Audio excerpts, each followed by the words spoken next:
Well, there's a concept that I'm really paying attention to, which is resilience. How do people bounce back from difficulties? And I think that these are really simple things that we can all kind of move up to the forefront when we're living through difficult times. One thing is just to be hopeful, to be optimistic. Things get better. And so you can kind of be bombarded with the news.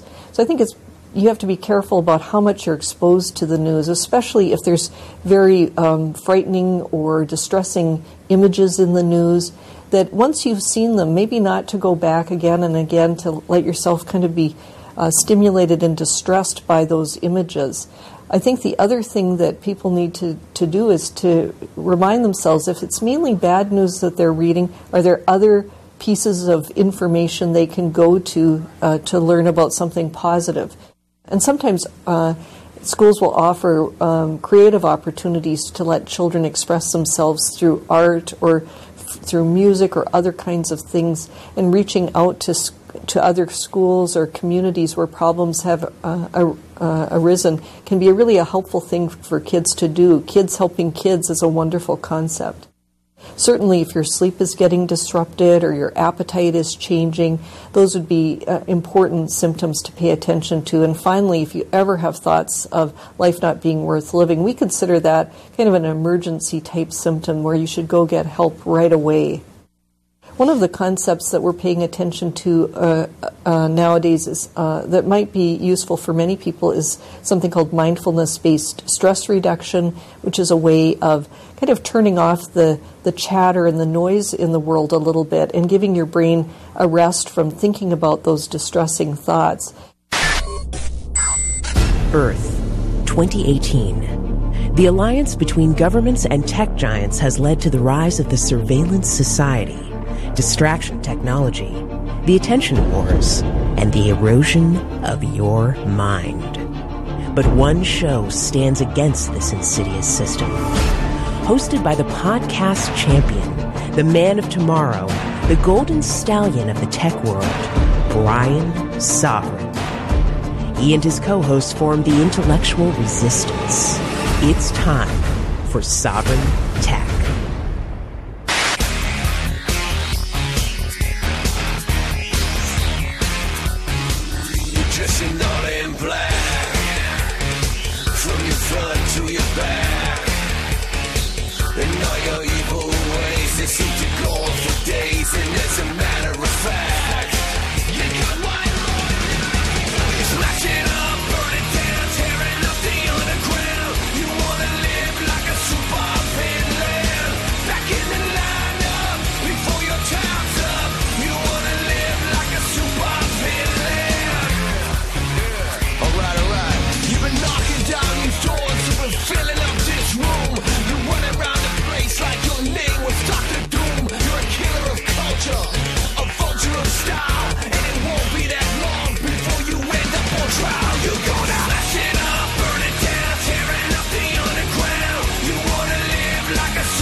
Coming to you from Ice Planet Zero, baby. You know it. The Silicon Milliard. It is the Golden Stallion, the man of tomorrow, Sabzu, the Rated R radio star. Ready to make it all happen this week because, wow, jam-packed episode, jam-packed. I'm going to try and get in as many stories as I can. So I'm not going to give you any kind of crazy opening.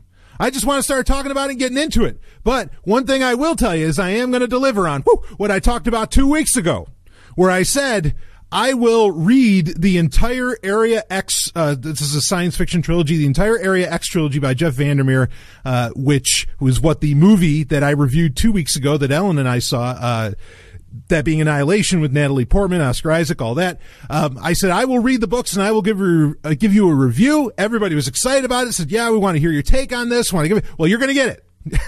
It's going to be a relatively lengthy review at that because I'm reviewing 3 books and then comparing it to a film. I mean, there's a lot to talk about there, but that's later on in the show. We got tech and science news to get into otherwise, and maybe some sexy. And it ain't going to be all bad, kind of like, we just heard in that opening audio, from the woman at the Mayo Clinic. It's not going to be all bad news, but, well, we're going to talk about news as well when we get into Wildcard. But anyway, let me tell you real quick that it has been confirmed. I will be there'll not only be, of course, it won't just be Sovryn Tech, but there's going to be a live Sovryn Tech at PorkFest. Go to porkfest.com to find out all about that, running June 19th to the 24th, 2018.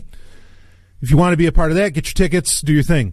Okay, but there's going to be a live Sovryn Tech getting recorded there. You can be in the audience. You might even get asked to be on the show, or you might ask to be on the show, and I might let you on for a few minutes. There's also going to be a live Sex and Science Hour. That's right, me and the lovely and hyper-intelligent Dr. Stephanie Murphy. We're going to be all over it, baby. I don't know who else is going to show up, but it's going to be a hell of a time. So last time I did a live Sovryn Tech, I mean, it was like it was pretty riotous. I've never released this. I need to release this. I have full video. Ryan Taylor, you can find him on Twitter, AdgyLeak, ADJY Leak, I believe. Just a dynamite guy. He recorded the whole thing, and I've still yet to release that. I'm going to release that to Sovryn Tech patrons here. I need to make that happen pretty soon. It's really high quality video, and so I've it, got to compress it and blah, blah, blah, and make it work because, we went a few hours, but we had Paige on, we had MK Lords on. I mean, it was awesome. So anyway, I'll have to release that, but I'll see about, if I don't get, what I could do? I could get an independent recording. I could just hook up, I'll bring my laptop and I could just hook up a webcam that kind of shows down the line of everybody there. So we could get some kind of video recording as well, of that. So I'll be recording video of this year's live Sovryn Tech as well. Again, this is coming up in June. Go to porkfest.com to get your tickets. Okay. Like I said, I'm not going to spend all this whole opening talking about bullshit. I want to get into, well, that's not bullshit. That's going to be a great time, but I want to talk about the news. And how about some good news? Let's open this up. This is a headline. Study. 0.04%. Let me read that again. 0.04% of U.S. cryptocurrency adopters are paying taxes. Woo! You're doing it right. Only 0.04% of you, of cryptocurrency adopters or holders are actually paying taxes. This is according to Credit Karma and research firm Qualtrics, who surveyed some 250,000, and this is just Americans. Obviously, the rules are different as you go around the world. But in America, only 0.04% of crypto holders are paying taxes on that crypto. Good for you. Sovryn Tech applauds you. Woo! Woo! Woo! All right. Because really, in my opinion, if you're just going to pay taxes on fucking crypto, what's the point of the crypto? The point is to sidestep the whole goddamn system. Just sideswipe the whole thing, really. And get out of the way and disappear. Oh, I love it. Anyway, I'm not telling you what you should do about taxes. I am not giving financial advice. I am just saying that the point of all this is to own your own shit. That means not hand it over to the government. Anyway, okay, let's move on. How about some other financial news? This is not good news, though. I think that's good news. All right, and I applaud you. This is not good news. We've got a few stories here, actually, in the foreplay, which is where we talk about all the little stories happening in the world. This is about Amazon. Now, this actually plays off very nicely what Stephanie and I, when Stephanie was on last week, the woman of tomorrow, when she was on last week, we talked about, or I talked about something that I've been talking about, or I talked about the end game of it, but something I've been talking about for probably about 5 years on Sovryn Tech, saying that back before anybody else saw it, look, Amazon's coming, and I've called it hashtag Amazon World Domination Tour. You can look how far back that hashtag goes. I created it. It's my idea. And it's my theory. And I said that I think Amazon's looking to go for a full-on UBI, the whole thing. Well, some people said they didn't see it, I got some people tweeting at me saying they can't see it really happening. And I'm like, yeah, well, maybe it won't. I'm open to that. But then at the same time, and you got to listen to last week's episode to kind of hear the full theory of what's going on. And it's all inclusive. It has to do with Prime, even has to do with Audible. It's all these different, chess pieces really coming into play with what Bezos wants. Cause I think he's shooting for, in fact, there's a great book to read about it called Trekonomics. I think he's shooting for that kind of world. But anyway, one of the things I think you'd need to be able to pull off UBI And it's pretty clear that Amazon, at least to this point, isn't necessarily going to push a cryptocurrency on everybody. Speaking of cryptocurrencies, that's something else I've been right about for a long time, that because a lot of people were saying, no, Amazon's going to accept Bitcoin. No, they're not. Amazon doesn't do anything that doesn't come out of Lab 126. You understand? That's their little skunk works there. They won't do anything that doesn't come out of that. Okay? Not tech-wise. So anyway, but people to collect, say, a UBI from, maybe if Jeff Bezos gets his way, what are they going to need? They're going to need a bank account of some kind, right? Well, it just so happens that on March 8th, it was announced that, here it is from Business Insider, and this was actually sent in to me by Daryl Perry of FPP.cc, but Amazon's latest benefit targeted to millennials reveals how terrifyingly powerful the company has become. Amazon is in talks with JP Morgan Chase and Capital One about creating an Amazon-branded checking account. If implemented, it will appeal to their younger demographic and customers without bank accounts. Financial services are only the latest on this list of Amazon's industry disruptions. That's all the bylines there. Okay, no need to read the rest of the story. The story tells itself. I told you last week.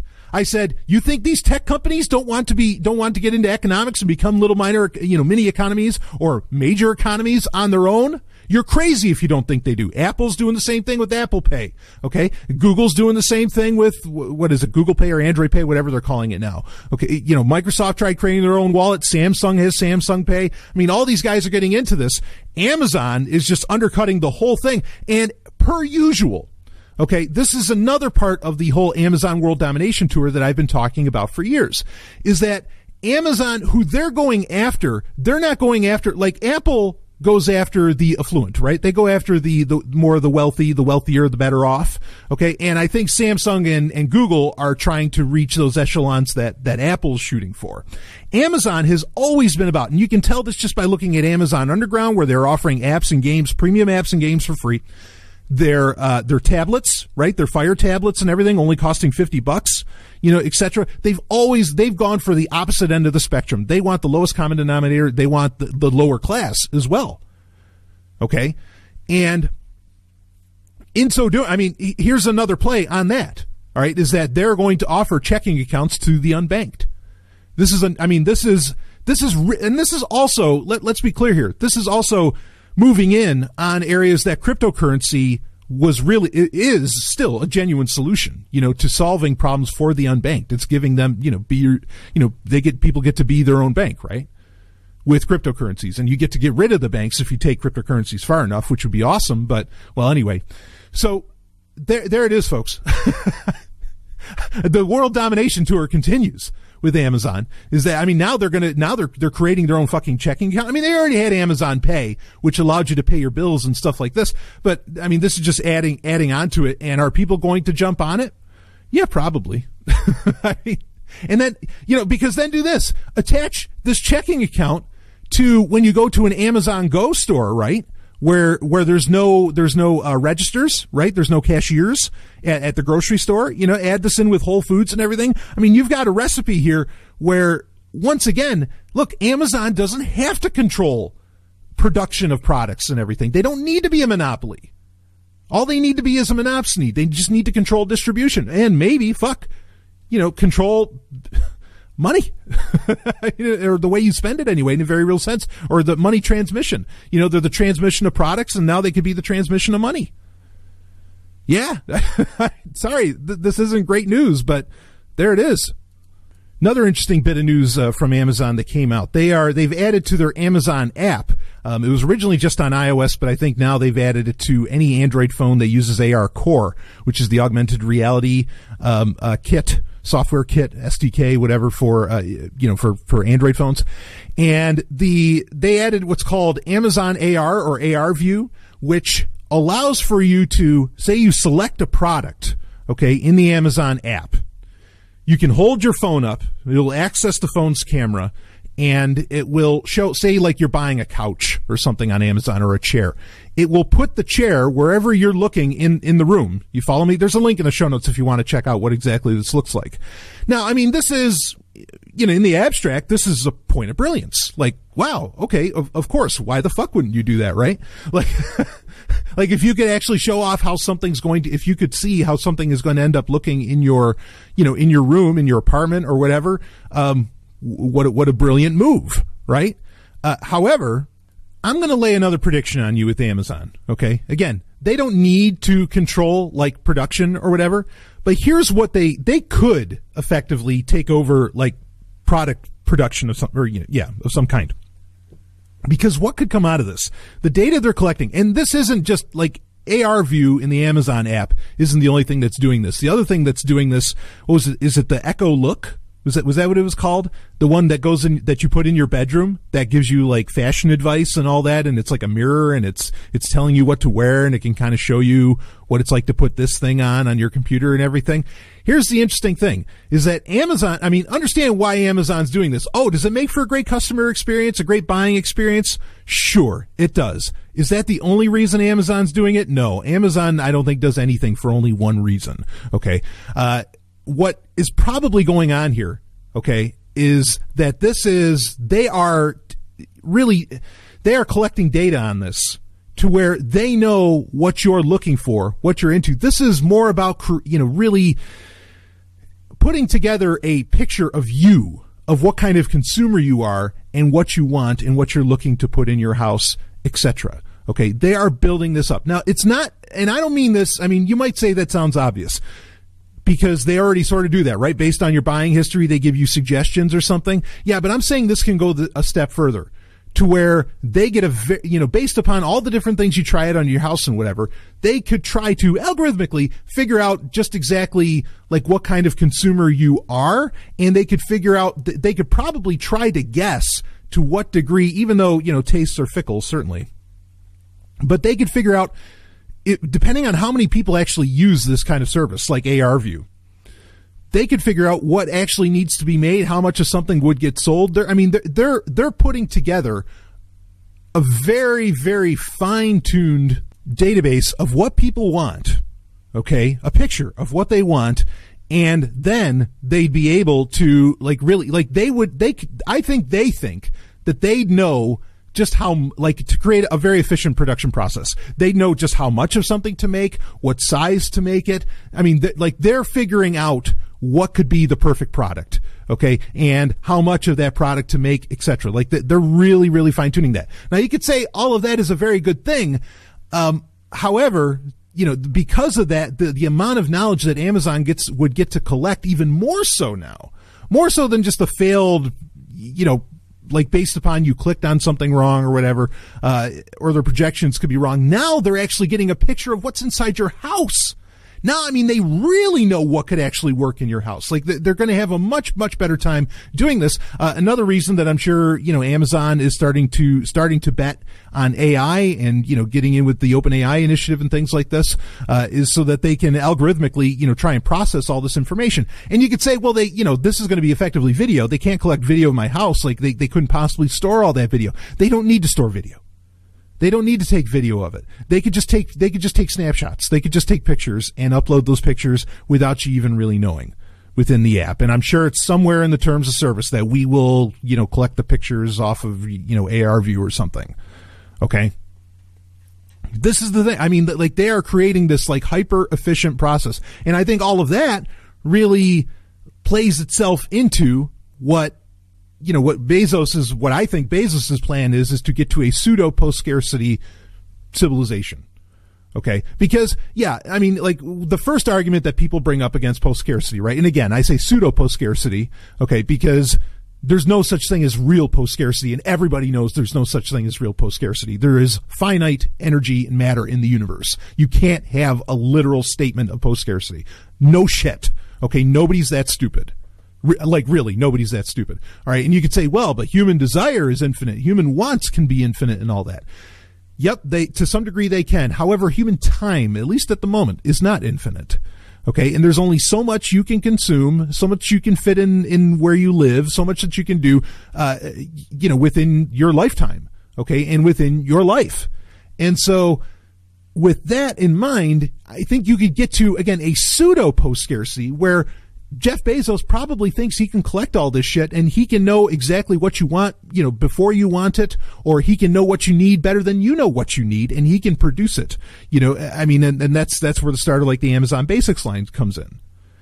This is what I think is going on, folks. And it might take a few years for this one to end up proving me right, but it took me a few years to get proven right about the fact that Amazon wants to get into finance, that Amazon wants to get into retail, like buying Whole Foods. I mean, you can go back to the episodes. It's well before episode 100. I mean, we're in episode 268. This is years ago that I was talking about that this was going to happen. Now, all the tech shows are talking about it now, but they weren't before me. Or I was doing it before them by years. So I think that's the story. That's what's going on. And if all of that wasn't enough, we've got one more story to get into for the foreplay, and it looks like we're just going to be talking about Amazon the whole time. I tried to open it up with good news, but sorry. But Amazon has purchased Ring, as in the Ring doorbell, for a reported $1 billion. $1 billion. $1 billion.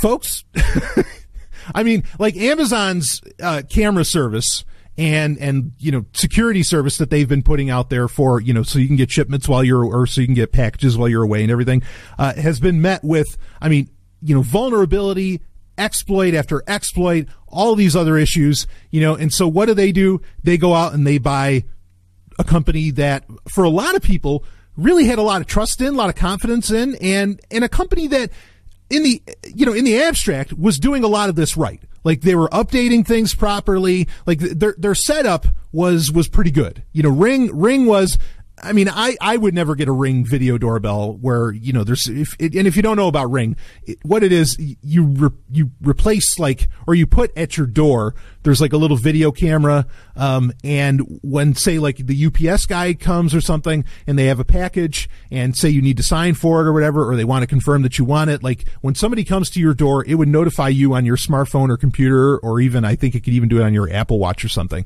And you would talk to them through the Ring video doorbell and say, oh yeah, no, it's fine. Just leave it at the door or something like this. Okay. And Ring was coming out with some other products as well that played in line with that. Now, a lot of people got into it because they're like, well, it's an independent company. It's not like they're going to be, they can't hold all of this video on their servers. It's not like they can send, that they're giving this to any of the tech giants or something. Look, here's the moral of the story with this.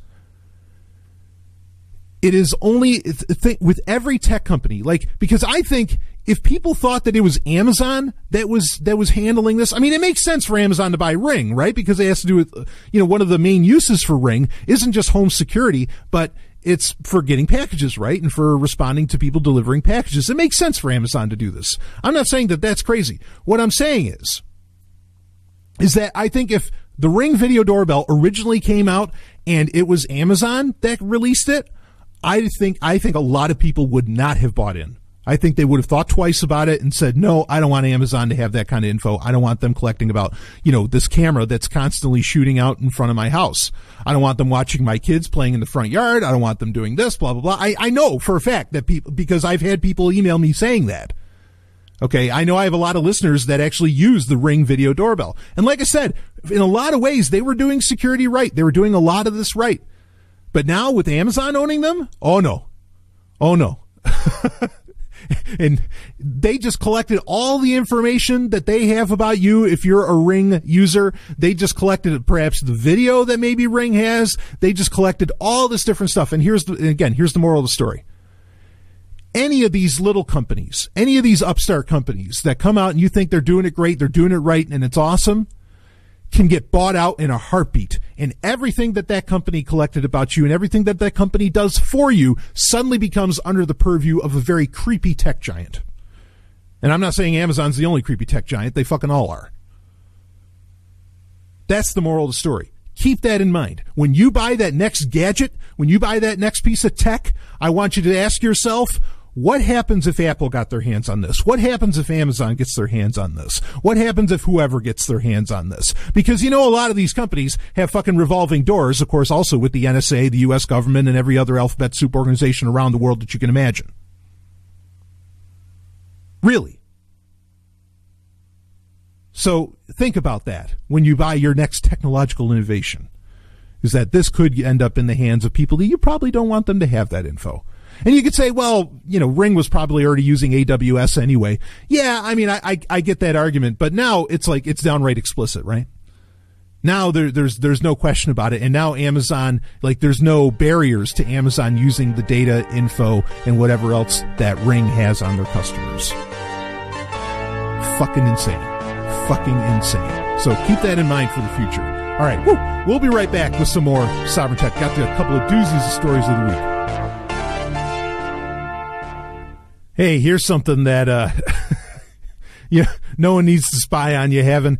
Why don't you get your hands on some gold and silver? All right, get your hands on some precious metals. Diversify. We were talking about Bitcoin earlier, talking about cryptocurrencies earlier. Guess what? You could use Bitcoin to buy gold and silver if you go to Roberts & Roberts Brokerage. Okay, Sovryn Tech sponsor, longtime Sovryn Tech sponsor. Go to rrbi.co. That's the website. They're going to give you your hookup. Okay, they are a Bitcoin preferred business. You can get gold, silver, platinum, palladium, all the different stripes and ways that you want it, that you want precious metals. You want his coins, got coins. They got what you want. They're going to hook you up. They'll even buy gold and silver off of you. Okay, this is just one of the, I say this all the time, one of the best businesses in the world today, and you want to diversify your wealth, and maybe you want to put it in that real cold storage, the cold storage that's offline and, ironically, not digital. Okay, so just to be on the safe side, have all your other crypto holdings and everything, and rock and roll with that, but shake it up. Go to Roberts & Roberts Brokerage, rrbi.co, let them know the Golden Stallion sent you, and let's get back to the show.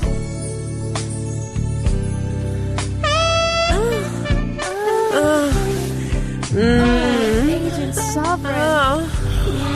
Brian.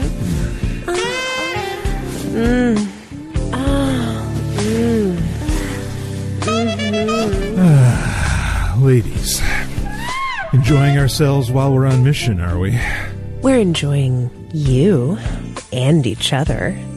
Dr. Gold Blossom, you little minx. Stephanie, I think we should all go on missions together more often. All right, ladies. Plenty of time for more fun later. Remember, we are on official IEF business after all. We've got a mission to complete. The world's sense of morality isn't going to corrupt itself, Oh, I think the two women in this overpriced hotel room are already corrupted. Man of tomorrow. I'm ready for some more moral corruption right now, actually, Agent Sovryn. Get over here, Brian. Oh, the things I do for freedom.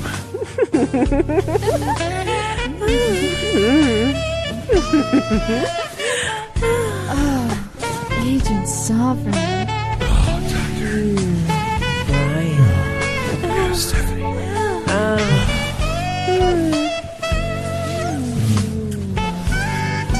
Gold Blossom. Miriam. Story of the week.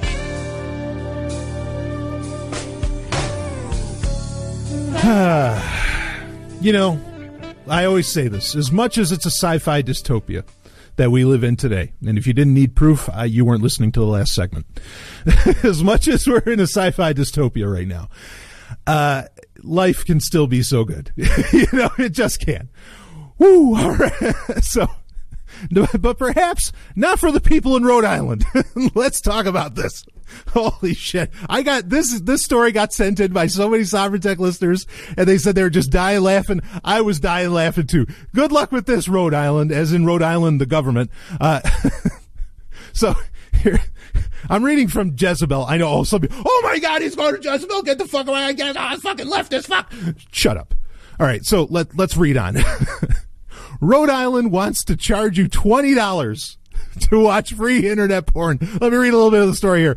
Free internet porn is the great equalizer. Woo, I'll say it is. Providing even the shyest of horny browsers with easy access to classics like, quote, slurping all the nut out, end quote. Unfortunately, it appears the state of Rhode Island thinks your porn is too free. So legislators have introduced a bill that would require residents to pay $20 to access porn sites. Rhode Island is no fun. Woo. According to NY Mag, Rhode Island Senator Frank Ciccone, I don't know how to say that, and Hannah Gallo just introduced a law that would require ISPs operating in the state to block sites that feature quote-unquote sexual content or are deemed offensive. Oh, that's an awfully broad term. I am offensive. But anyway, the bill is allegedly an attempt to prevent people under the age of 18 from accessing adult content, but for those of age who'd like to enjoy all the sexual content the internet has to offer, and it has to offer a lot, and the Stallion will bring you some while you're at it. Reading on, if the bill becomes law, they'd have to request in writing that the digital block be lifted, prove via identification that they were over the age of 18, and fork over a one-time fee of $20 to the state. Prospective porn watchers would also be subject to a written warning enumerating the dangers of making adult content accessible to teens and children. Will someone please think of the children? Okay, first things first. Reality check. This is just being proposed, right? Like a million terrible, stupid, horrendous things get proposed in the halls of government every single day, and they never, ever get passed because someone, somewhere, has a small lick of sense. Not that I'm giving anybody in government or any politician any credit, because you're all a bunch of authoritarian asshats. But someone says, that doesn't work. That's not a good idea. We're not going to go forward with that. Okay, so make that clear, that this is just a proposal. So no need to, oh my God, fucking Rhode Island. I mean, because part two of this, or, two, this is so laughable. How the fuck, like, how do you even, like, how do you track this? Like, what's offensive? What is porn? I mean, like, that's a great question to ask people. And you can learn a lot about a person by saying that. Like, just ask them, what is porn? Because for some people, what is porn is a Google image search. And even typing in words like Disney.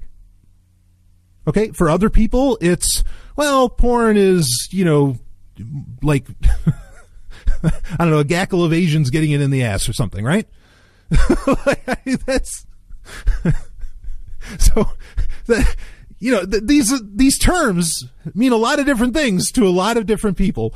I mean, it shows the stupidity of any law, of course. Okay, but yeah, and I mean, and how would you even now? Okay, so technically, as in the technicals, as in the technology of how would you even enforce this? Well, okay, so Comcast. This has come out in the past couple of weeks as well. Comcast has been blocking sites, or not, well, it is blocking them. You could use that term, but it's bringing up a warning for certain sites that you go to. And it is Comcast alone.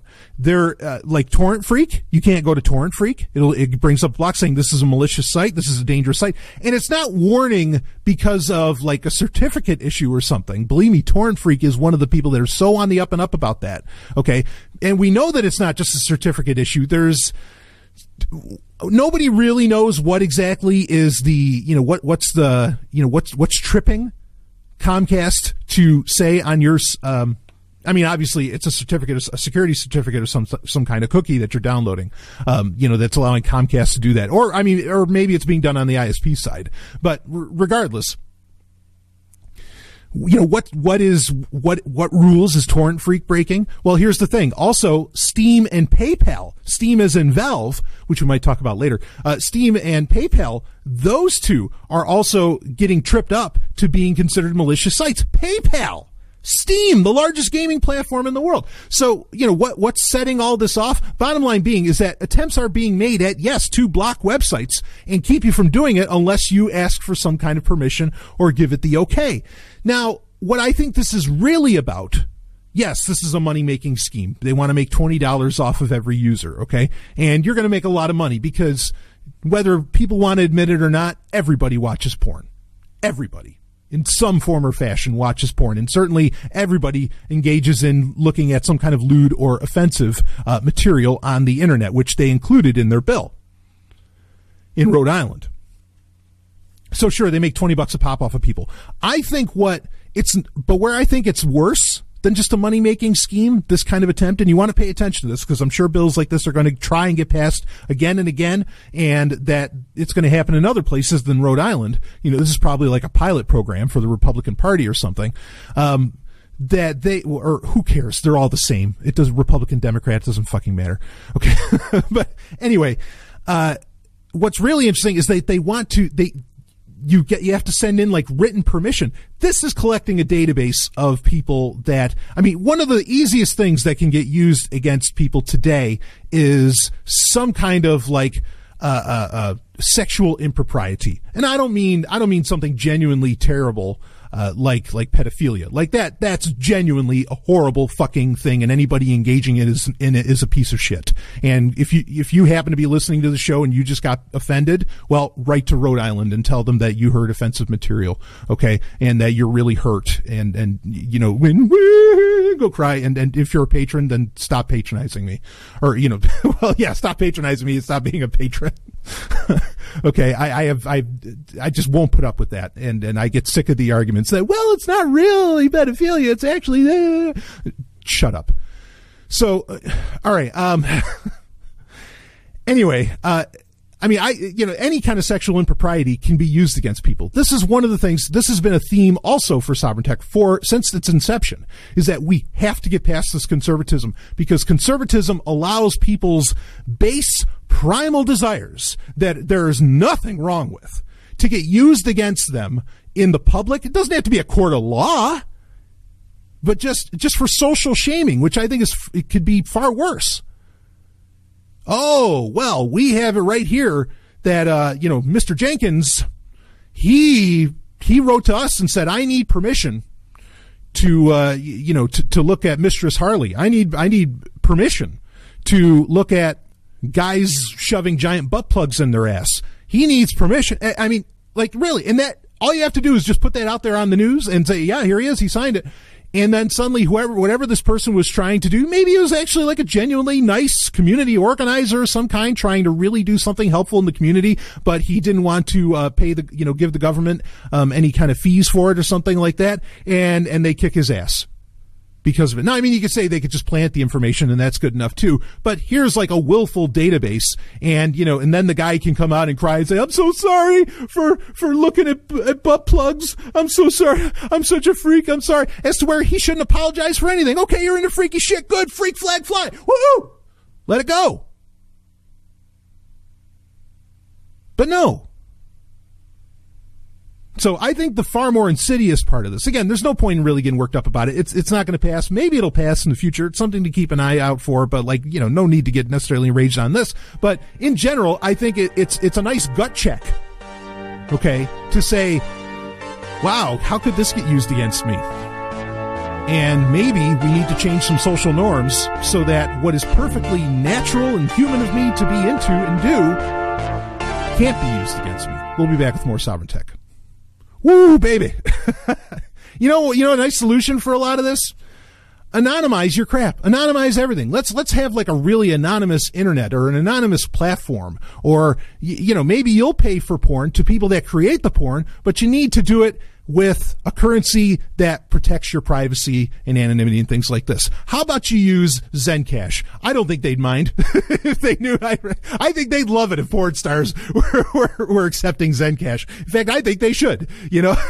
Whoever, these cam gals and everything that I think are just some of the best entrepreneurs in the world. Rock and roll. Get on board with Zencash. You can get on board with Zencash too. I want you to go to zencash.com. Okay, that's the website. You can find out all about it. They have some of the best wallet software out there. I mean, I think it's to the point, like, it is so easy to use, that a lot of other currencies that are also based off of the incredible cryptographic breakthrough that is zero knowledge proofs, which allows for all that privacy.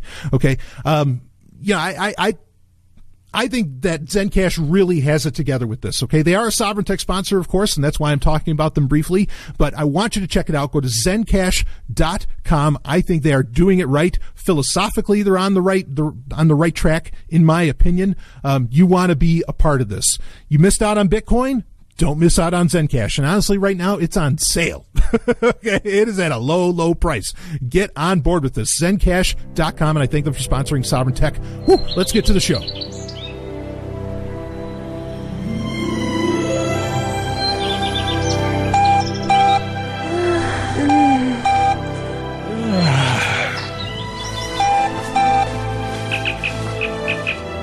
Agent Sovryn here. Go ahead. Okay. What? Understood. No, we'll get right on it, Dr. Lesbos. I understand. What is it, Brian? Is Electra joining us in bed too? No, but I did just get an important message from her. She said Nostra is developing some kind of bioweapon. Judging by what we've experienced recently, they can probably pull something like that off. Oh, what are we going to do? Simple. We're going to steal their data on it, and then you, Dr. Murphy, are going to make an antidote. Does this mean I get to stay in bed? Sorry, Dr. Goldblossom, you're flying. I hate getting messages. Important messages. It is time for Important Messages, where I read the emails and respond to the questions that you have to get into Sovryn Tech. Of course, if you want to, some of you ask a lot of questions. If you really, have so many questions, become a patron, because every Wednesday I do an entire, usually at least hour-long show, even though originally I didn't plan on it being an hour, but I do an entire hour-long show every single Wednesday on Patreon for the Sovryn Tech patrons only, and I just go over your questions. I answer your questions. Or we have the live hangout, which I think the live hangout this week is happening on Wednesday. It's happening this Wednesday. I have to put out the post for it, which would be that'd be March 14th that I will be doing that. So anyway, go to sovryntech.com, of course, to become a patron, or you can go to the website zog.email, and that'll lead you to Patreon as well. But sovryntech.com takes you right to the Patreon page. And that actually leads to what I think I'll make it our first question for this week. Like I've said this previously. A lot of the questions, interestingly, that I get in for the Sovryn Tech Prime show, not for Patreon, but for the Prime show, that you're listening to now, is they have to do with creativity, they have to do with content creation, and they have to do with podcasting. And I don't mind talking about it. I mean, if you're interested in my thoughts on what it takes to make a podcast or whatever, I mean, hey, let's talk about it. Well, before I hit that, let me just say, there is a story that also got sent in to me by a lot of people and that I had read, beforehand, that I was just like, oh wow, this is dynamite. That, Silicon Valley is over, says Silicon Valley. I'm just going to end up saving that for next week, and we'll probably talk about it next week, because that also brings to fruition a lot of things that I've been saying on Sovryn Tech. And I think it points at the fact that most of the VCs know that the tech bubble is just being held up by blockchain and Bitcoin, and that it's still going to pop at some point. But we'll cover more of that perhaps next week. So, okay, the question about podcasting here. Let's read it. Hey, Stallion, I've got a question about web design. I currently quote unquote host, a podcast entitled. Well, all right. This guy's a patron, so I'll give him the the plug. Sintopia, Sintopia, on Patreon. I've been asked by a friend, when was I going to get my own website when was I going to get my own website for the podcast, end quote. Is that even a good idea anymore? I post my podcast on Patreon and use Facebook, Twitter, and Instagram for marketing. Do I even need a dedicated domain name? I appreciate any and all advice. Thank you for your service, sir. First off, love the name of the podcast. Okay, that's cool. So this is something I have really gone back and forth on over the years with Sovryn Tech, whether or not to need a website. So when I first started Sovryn Tech, okay, and I think I talked about this in a recent Q&A on the Prime episodes here, since we brought the Q&A back. When I first started, how I got my first boost and jump with people listening to Sovryn Tech, because the average podcast doesn't even have 100 listeners. Okay, so if you get over 100 listeners, you're beating the average podcast. Good for, if you're doing that, good for you. The way I got over my first 100 listeners was that I was also a co-host on Free Talk Live. And so people heard about my show on Free Talk Live, and then they migrated over to Sovryn Tech. Not that they necessarily maybe left Free Talk Live at the time, but they migrated over.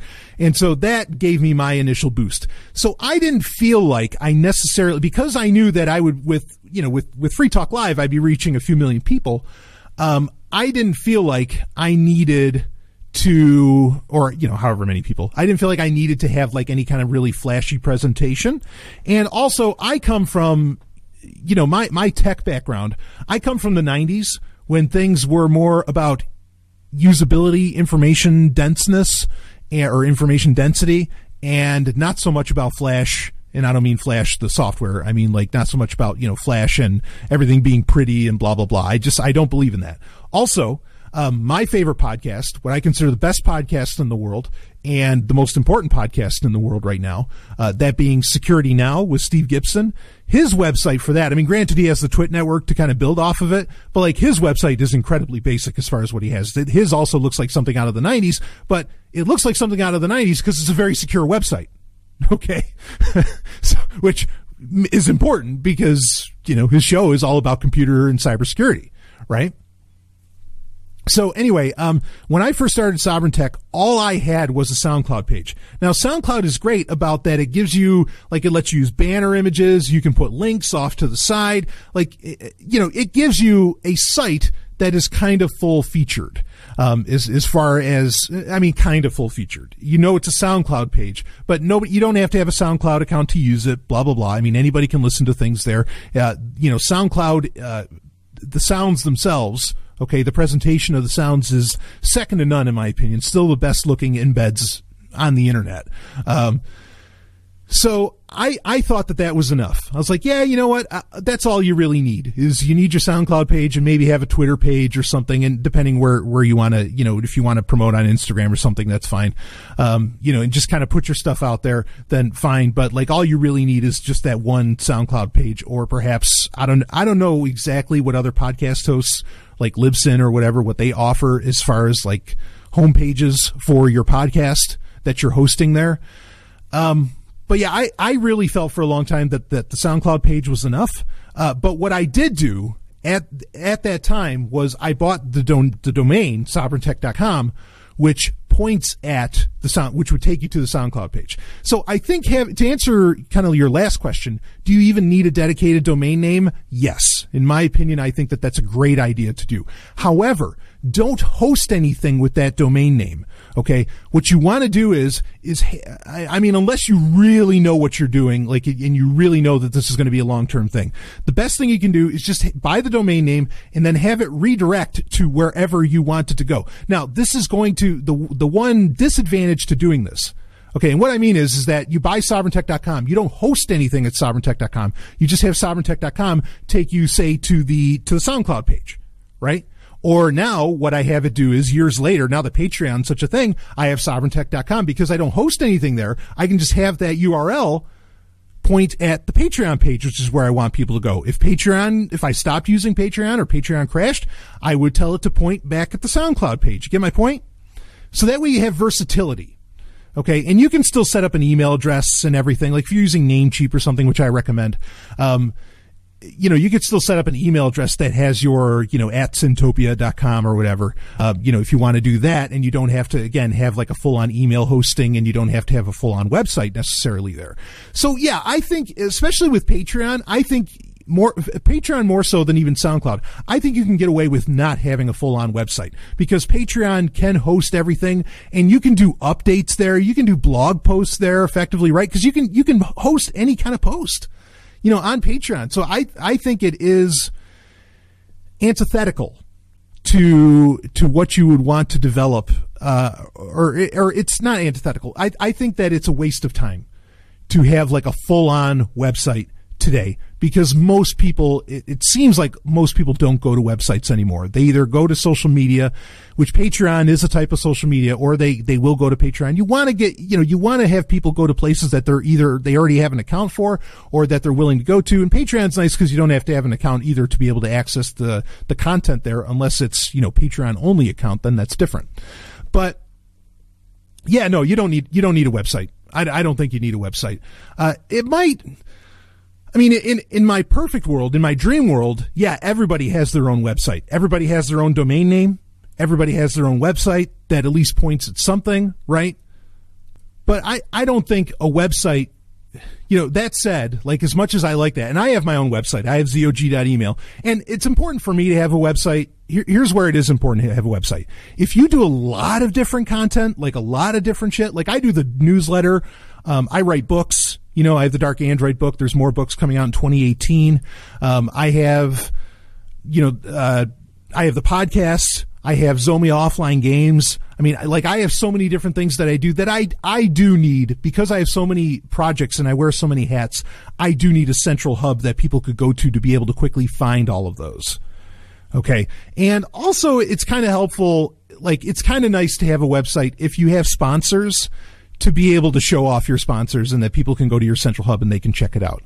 Okay. But I'm not unique, but I feel like I'm kind of rare in the breadth of different content that I put out there. Like, I do everything, books. Then I also have Audio the Ancients, I have music that I write, and that I put out there, and, performances and everything. So I feel like I need a website, but if you're just doing a podcast and maybe a little blog post here and there or something, no, you don't need a website.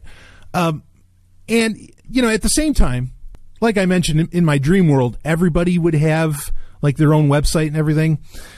Yeah, really, in my dream world, like email wouldn't be a thing. There'd be a lot of technologies that would disappear, and websites wouldn't necessarily be a thing either. So the less of a web presence you have, almost the better, in my opinion. And even for a podcaster, I think that can be true, because a website's not going to get you more listeners. It's just not. Okay, I think that's the reality, and that's maybe the most important point. It's just not going to get you more listeners. A website will, what will get you more listeners is getting on other podcasts, and maybe some social media, but even social media, I don't know how much that helps. And if you're going to do social media, like, the way for just putting your shit out there on social media doesn't work. Okay. For social media to work, you have to go out there. You have to build kind of like a social media following. You're going to have to be an attack dog on everybody that's ideologically opposed to you. And you're going to have to start like making tweets against them. And then hopefully people will want to like maybe go to your Twitter or something, and then they find out about your podcast. Like, that's the only way I can really see social media actually working in some way. But that's an investment. And you've got to be on your P's and Q's, because if you end up looking like a goof in an argument with somebody, then you're going to actually do more harm than good. So social media itself is even problematic. I know people don't like that term, but I use it all the time. So it's problematic, okay, I think. So yeah, the best thing, just have that podcast out there. And again, I wouldn't worry about a website at all. Okay. Other questions I wanted to get into. So, but that's a good one. This is kind of an interesting question. This is one sentence that got sent in to me. And like I said, you can ask me literally anything you want. It doesn't just have to be science and tech related or even anarchism related or something like that. I know a lot of people like to ask me about that because, yes, I am an anarchist. Here it is. Have you ever fallen in love with someone you shouldn't have fallen in love with?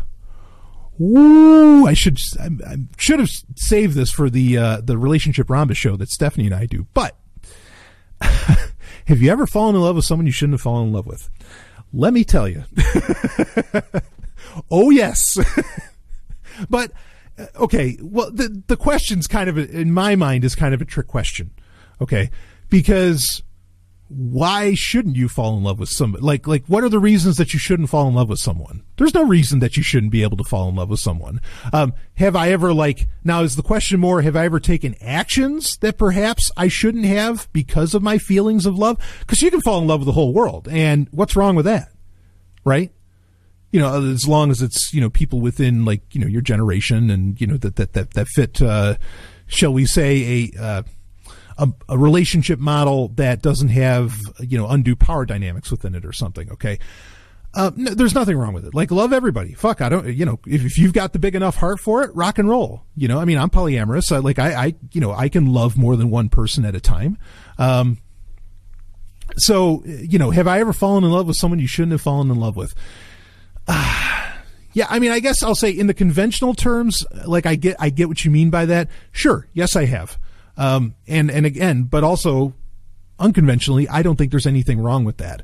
Have I ever taken actions to like try and fulfill, shall we say, that love, when perhaps I quote unquote shouldn't have? Yeah, I've had my moments in the past where I've done that, and I don't know, that's like coercion's a bad thing. Okay. But seduction, on the other hand, seduction is completely different from coercion. Coercion is forcing somebody to do something. Seduction is convincing them that maybe they'd want to do this, and hey, okay. And it's not manipulation or anything like that. That's crazy if you're pulling that kind of stunt, but, regardless, sure, I've done that. But like I said, there's nothing wrong with that. Like really the idea that there's someone you shouldn't fall in love with, by and large, that's impossible, So, but be careful, because some people, like when you start to, how your actions, how that love takes shape, like the actions you might start taking, don't get psychotic. Don't get, if you feel that, okay, like this just isn't ever going to happen, then just always be there for the person, be their friend, and don't engage in anything that would, point towards it happening. Okay. There you go. So very interesting question. But it's one line, so I don't know what to say about that. But sure. Yes. To answer it. Yep. I've fallen in love with all kinds of people that perhaps I shouldn't have. And how did those turn out? Well, most of the time they turned out pretty enjoyable for all parties involved. So, well, anyway, but you got to know what you're doing. So, okay. I did want to read, I actually got some great constructive criticism. It wasn't a hate mail. It was just solid constructive criticism of an email. And, I don't really have time for it this week, so I am going to save it for next week. But I really appreciate what the person sent in, because they said I was looking for feedback, and you're right, I was. And I will get that. I will get to that. And there's a couple other questions too from this week. So anyway, but like really, if you want your questions totally answered, like I said, become a patron. In fact, this person explained why they weren't going to become a patron, and I want to talk about that. And I just thought it was a dynamite email. So, all right, let's wrap this up. Just a couple of fun little emails there, and we'll get to more of them, of course, next week. And we'll be right back with more Sovryn Tech. Woo!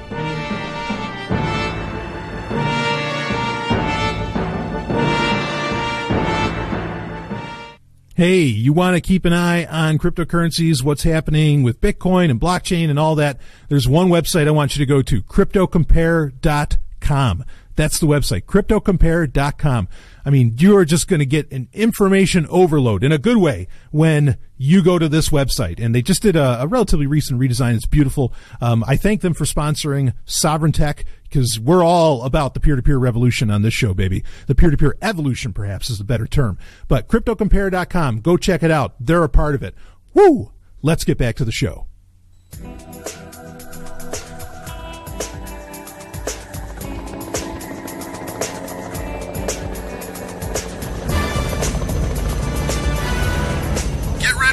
Just over that ventilation shaft, Dr. Goldblossom. What are you gonna do? Just burst through the roof? Relax. I've hacked open doors on server farms, space stations, other dimensions. Getting in this building should be easy. A quick hack solves everything, Agent Sovryn. That's the spirit, Dr. Goldblossom. Stephanie, I love you. See you both in a few. Love you, Brian. Do we just wait here for him? Want to go back to the hotel room? We've got 2 more nights, and this helicopter travels at Mach speeds. Dr. Goldblossom, Miriam. Just a suggestion.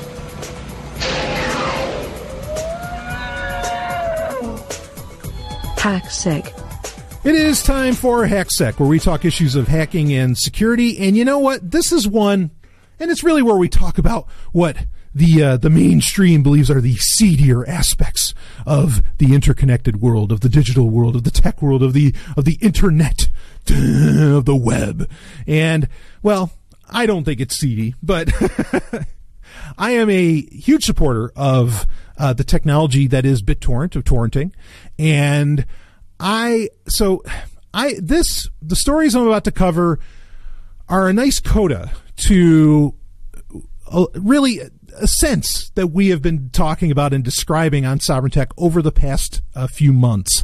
If you remember, in fact, you can go to my YouTube channel to find my rant about this, because people loved it so much they wanted me to cut it out and make it a separate video that they could listen to, where I talked about Blu-ray players and Blu-ray software. And I kind of went on a tirade about all that, but it brought up a lot, like why I was even into that, brought up a lot about, we talked about torrenting and how really, like, torrenting is seemed to have fallen by the wayside, and the quality and the community around torrents has kind of become lackluster. And this has been, so before we talk about that, a lot of you have probably noticed, like, the Pirate Bay has had serious outages over the past couple of weeks, entire days where, you really can't access it, and people are trying to create solutions around that. And there's mirror sites you could go to that would at least allow you to access past, catalogs from the Pirate Bay. But I just want to mention this. Tavis Ormandy, who's just a tremendous security researcher, works for Google, but, nobody's perfect. But Tavis Ormandy, he found that there were a lot of remote code execution exploits in various BitTorrent clients, and he eventually had to, there's kind of this 90-day rule, okay, that people make within security research, that to say, okay, we'll give you 90 days to patch it before we tell the entire world. And, maybe you can either tell them later, or, we can say, okay, we fixed it, and you move on. So uTorrent, or microtorrent, depending upon which way you want to say it, because that symbol can mean, micro. But uTorrent, which I think a lot of people call it, I guess some people call it microtorrent. I always called it uTorrent, but I haven't used it in forever. This is arguably the most popular torrenting software in the world. And again, it used to be my number one choice because it was so lightweight and so basic. Well, it's neither of those now. And BitTorrent, I think, ended up swallowing it up. I forget who they said originally. There was was it like Spotify or somebody no, it couldn't have been Spotify. Somebody originally owned uTorrent. That was shocking. Now I can't remember what the company was, but BitTorrent actually ended up acquiring uTorrent. And this exploit that Tavis Ormandy found in uTorrent, wasn't being patched. He was getting no response from BitTorrent Inc. Eventually, apparently BitTorrent Inc. was fixing it in beta anyway. They just didn't respond to Tavis Ormandy. But then Tavis Ormandy looked at the fix that they put out there, and he wasn't feeling very confident in it. And I say all this just to say, if you're using uTorrent, microtorrent, whatever, stop. Okay. You should have stopped years ago. And I've talked about this. Talk about something that's been asked in the Q&A. It's like, oh, what torrent software should I use? Qubit Torrent. It's Qubit Torrent is my number one, that I recommend. It's totally cross-platform. You can even get an open source version of it for Android if you want. Though for Android, I use tTorrent Plus or tTorrent Pro. But yeah, that's what you want to be on. Get away from that. Get away from uTorrent. Get on something that's completely open source as far as that goes, to where they can resolve this. And Qubit Torrent has a tremendous little community behind it. So, just putting that out there. If you were wondering, holy shit, what should I do? Should I stop using uTorrent? Yes. You should have a long time ago, and just use, like I say, use Qubit Torrent. Or I think Deluge has been ported to Windows. Deluge is like the stock client that usually comes with a lot of Linux distros. That one's fine too. But, or not Deluge, sorry, Transmission. It's Transmission. Deluge is another one. But Transmission usually gets used. I think that's been ported to Windows. But yeah, go with Qubit Torrent. Okay. But that's not what I want to talk about here necessarily. It fits in with what we're bringing up. Like I mentioned, Pirate Bay has been down for, again, sometimes days on end over the past couple weeks. Torrent Freak themselves, the website that I think is a tremendous website, has reported on it. And if it gets to the point where they're reporting on it, everybody's being affected. And it's been going on for a little while. But, I go to Pirate Bay like almost on a daily basis, and I notice it. So anyway, SkyTorrents, which was another popular torrent site. SkyTorrents.in was the actual website. And this was, it wasn't like a meta search for torrents, but it did a great job of really collating from a lot of different sources and of course its own, its own libraries. But SkyTorrents they have shut down. So they dumped their torrent database, which is a huge torrent database, and they have finally completely shut down. And apparently it's not because they got a shutdown notice. One of the things, and I love this about SkyTorrents, was that they said we will always be ad free. I mean, this is one of the reasons that a lot of torrent sites will more legitimately perhaps get blocked by, say, the likes of Comcast or something, is because they might be running malicious ads. Not that Comcast really gives a shit about that, because Comcast is malicious in its very existence, and certainly would put a bunch of malicious crap on you, software ads or otherwise. But regardless, or really what we do it, like Chrome at times had like blocked kick-ass torrents. We've talked about this anyway. So the concerns would be the certificates of the site or ad problems or whatever. So SkyTorrents, to the credit, said we will always be ad-free. And if our funds to run this site dry up, we will ask for donations. And then we'll see how it goes from there. So their funds did dry up after a few months with SkyTorrents, and they specifically, it was interesting because users of SkyTorrents said, look, it's okay. Go ahead, put up ads. We want we want this to keep going. We can't, maybe they said they couldn't afford to fund or whatever, and maybe that's why they're torrenting, though not really. There's been a lot of research and statistics run on, and studies, or should I say studies run on torrent users, and most of them actually pay more than the average person for music and other things. Torrenting just seems to be how they either get that thing that you can't get any other way, which maybe I should talk about that because I recently released something. All right, I'll talk about that in a minute. But that you can't get any other way. Or that they want to try before they buy, but they will buy as long as they love it. So it's not necessarily that, but anyway, but the users were saying, SkyTorrents, please put up ads. Go ahead. We'll deal with the ads, or we'll run an ad blocker, whatever, just stay up. And they said, no, we won't do it. And apparently they couldn't get their donation model, going. And for whatever reason that is, but we'll talk about that. But then they did do it right in that they offered for download. You can download all of their trackers. And so you could get access to their massive database of torrents. Anybody could download that, which I think that's the right way to do this. I think SkyTorrents did a lot of the right things. Now, did they get some kind of gag order and were they actually shut down for another reason? Yeah, maybe that happened, but we don't know that happened. And it's believable with their present narrative that what they're saying happened, that the funds dried up, is exactly what went down.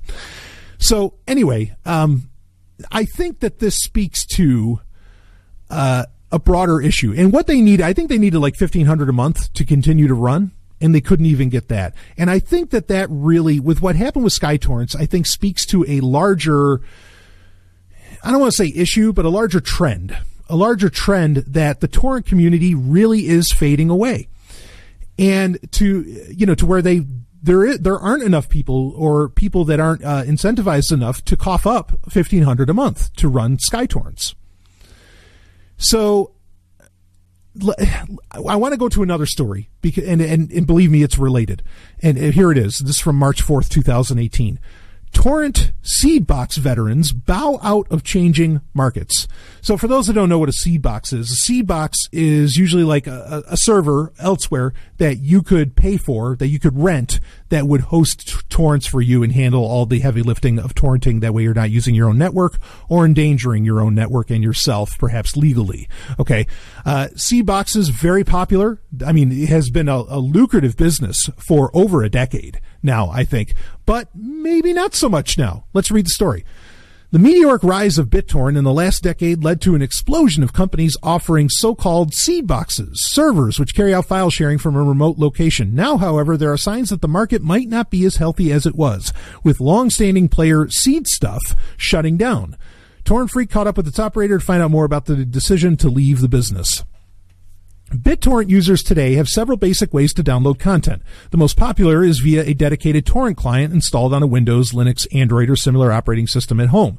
While this kind of activity is necessarily local, power users over the years have turned to systems that enable them to download and share potentially huge quantities of data.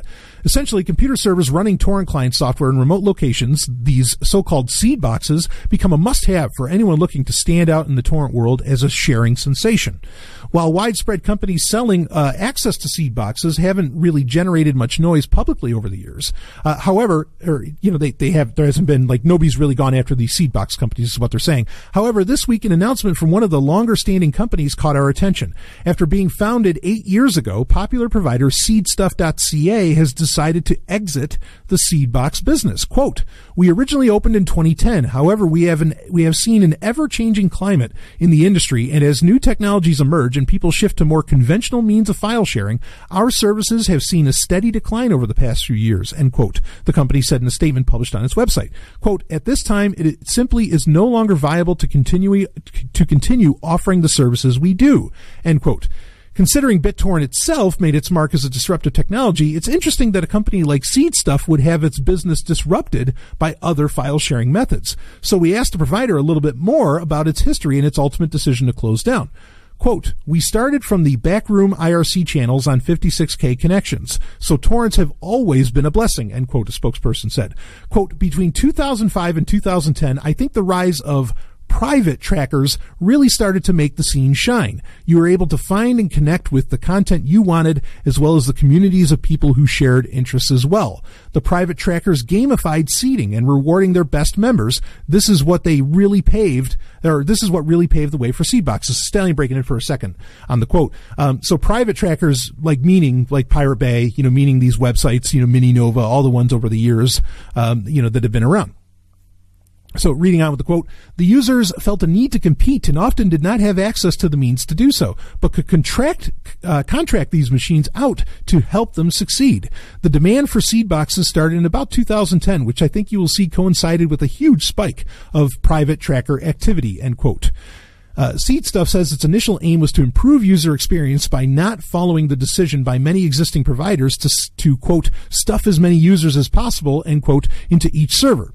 Restricting each unit to a maximum of 4 users and accepting just a small profit on each, the service grew while gaining support from customers.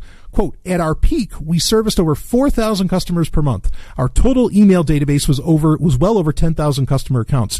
We did not monitor bandwidth or user activities as we felt this to be intrusive. We only dealt with service providers who offered unlimited bandwidth so that we were able to allow for the best user experience without limits," end quote, the company explains. But after several years of growth, SeedStuff noticed a change. In addition to suffering a painful database crash caused by a host and a failed backup regime, in 2015, the company observed a shift in patterns. Quote, "We noticed around this time that streaming services had started to become mainstream in almost every home, and people were simply not using our services anymore.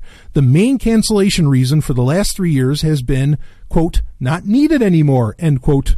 "I think torrenting developed for many reasons, including ease of use, availability, and cost to access media. Many of these issues have been improved by current systems, so there is no need for consumers to use torrents for half their content. But we aren't there yet, and the industry seems to be dialing it back again," end quote. I'm going to read a little bit more of the quotes. Quote, "If a customer needs dedicated Netflix, HBO, CBS, and Hulu accounts to access the shows they want, they might see the cost as too much compared to a decent torrenting connection," end quote, the company says. Basically what he's saying is, what the spokesperson at Seedbox is saying is that, okay, so torrenting has disappeared. It's disappearing. Like Netflix and all these other services, they are in streaming services, and some of those being pirate streaming services as well, frankly. They have made the process so simple and it's so inexpensive to do, some of them to the point of free, that, nobody's really caring about torrenting anymore. And I think that that's a shame. But then they're also saying that, well, here's the thing, is that, okay, yeah, people are paying for these streaming services now, but if suddenly you have to buy, if you're spending $100, $200 a month just to get each separate streaming service that is each separate piece of content, he says torrenting will probably come back at that point, or something along those lines will come back to solve that problem, because it's just going to get too expensive. And I could see things going in that direction. I really could. At the same time, the real direction that I hope that this goes, I want to talk more about torrenting in general, but the real direction that I hope like this problem with all these different subscription services goes is that people just start to get really picky and choosy, and they don't sit in front of the TVs for so goddamn long. Okay, like, I mean, that might be like a really, really big problem, and that they just, they consume less content, and maybe, I mean, not everybody is a content creator, I know, but at the very least you can be spending your time, doing things to improve your life, etc. I mean, not to say, it's whatever, your best life is whatever you want it to be. If your best life is watching every science fiction show that's out right now, then that's your best life. That is not my best life right now. There was a time where I thought maybe that was, but there is too much shit out there right now, and it's time to be picky. Okay? And you can't even really enjoy everything if you try to watch everything. It's nonsense. So, it's just crazy out there. But anyway, that's the direction I'd like things to go. But yeah, so what I've been feeling is verified in the fact that SkyTorrent shut down, Seedbox is shutting down, because the torrenting community has gone away. Like I said, I've gotten back into buying Blu-rays, not because I want to buy Blu-rays necessarily, but because like I can't trust the quality of what I'm going to get, or even the availability of what I want on various torrent sites. For example, one of the things that got me back on the Blu-ray kick was the Superman the movie, the extended version, the 3-hour-long version from, way back in the 80s, okay, that ABC aired. That got released on Blu-ray. Also recently, the movie Black Eagle with Van Damme, one of the best movies, just one of my favorite movies. Great spy thriller film. Van Damme's the villain in it, and Sho Kosugi's in it. It's awesome. Like that just came out. But, 2 years ago, even just 2 years ago, like as soon as the Black Eagle Blu-ray would have came out with the extended edition on it, it would have been up that day. Like somebody would have had a rip of that with subtitles beautifully put in and everything, and they would have had it up that day. Not so. It's still not up. With the 3-hour version of Superman the movie, you can find torrents of it that are VHS rip, but as in something, ripped from the Blu-ray release that came out back in November, almost like 6 months ago? No. Or, however many, I guess it's not 6 months, 4 or 5 months, whatever. No, it's nobody's put it up yet. Nobody. You can't get your hands on it. So yeah, the torrenting community is really, really, started to fade away. So you want to, and what do we do about this? I mean, like how do we solve this? I think to some degree, you kind of have to take things into your own hands if you want people to have access to the stuff. And, if you want to revitalize the torrenting community, in some ways you're going to have to do it yourself. I mean, because there's a real lack of like there's so many problems with the way that some of these uploaders put in subtitles and everything. I mean, it's really debatable just how great of an experience of watching a show or a movie you're going to end up having. It's a roll of the dice. And yeah, on Pirate Bay you have verified users and everything that hopefully helps mitigate that, but really it doesn't always. It just doesn't. So we're getting back to a time where you're going to want to get your own media in your own hands, or you just rely on the streaming services in general, which I can't do that. Like I can't rely on them solely. No way. So, and you can't, and also this is something that, in fact, if you go to sovryntech.com, it'll be one of the first few posts that you'll see.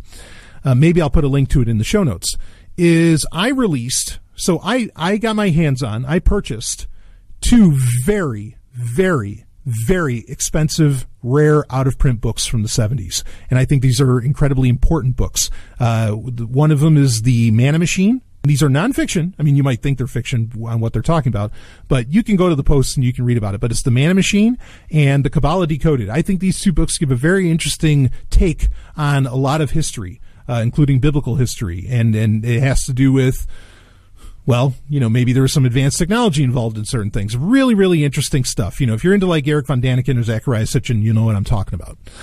And you can't get these books. You can't get them on Amazon. I don't know why. I don't know who's holding the rights or what the issue is. You can't get them on Amazon. You can't get them.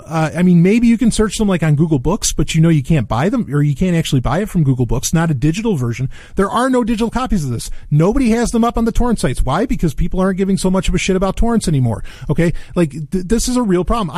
I think that these books are incredibly important, and I think it's almost fishy that they haven't been re-released when they're by people in the various fields, they're so well known.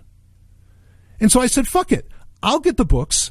I'll get them professionally. I'll send them off to get professionally scanned. I'll turn them into ebooks. So you can go to sovereigntech.com right now and you can download 2 books that cost literally, depending upon the year and day and time, they can cost thousands of dollars for just 2 little books.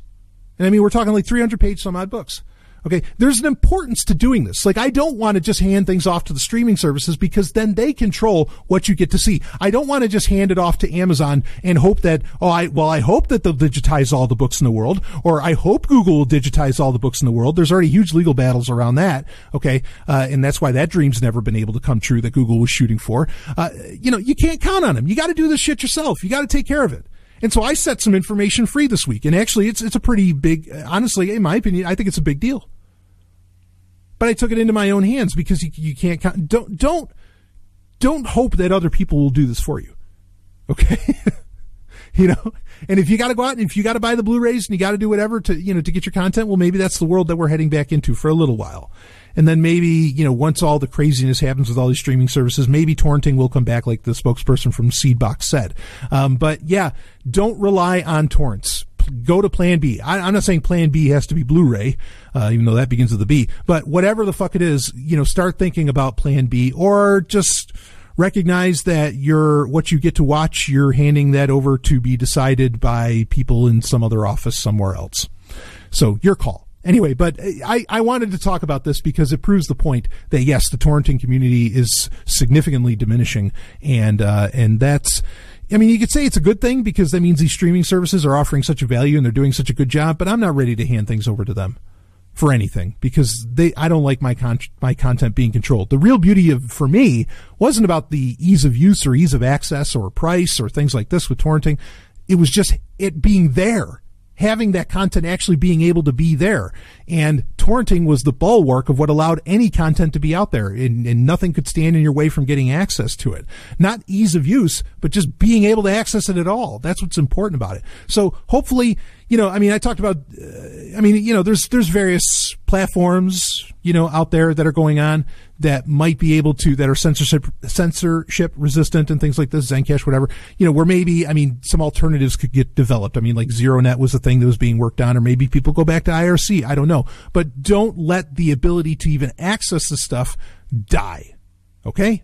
That's what I wanted to talk about. But yeah, it's true. What I was feeling was I think is totally justified. The torrenting community is sadly dying off, but maybe a phoenix will rise from the ashes. But go to sovereigntech.com if you want to get those books. Please take them, share them. I don't care.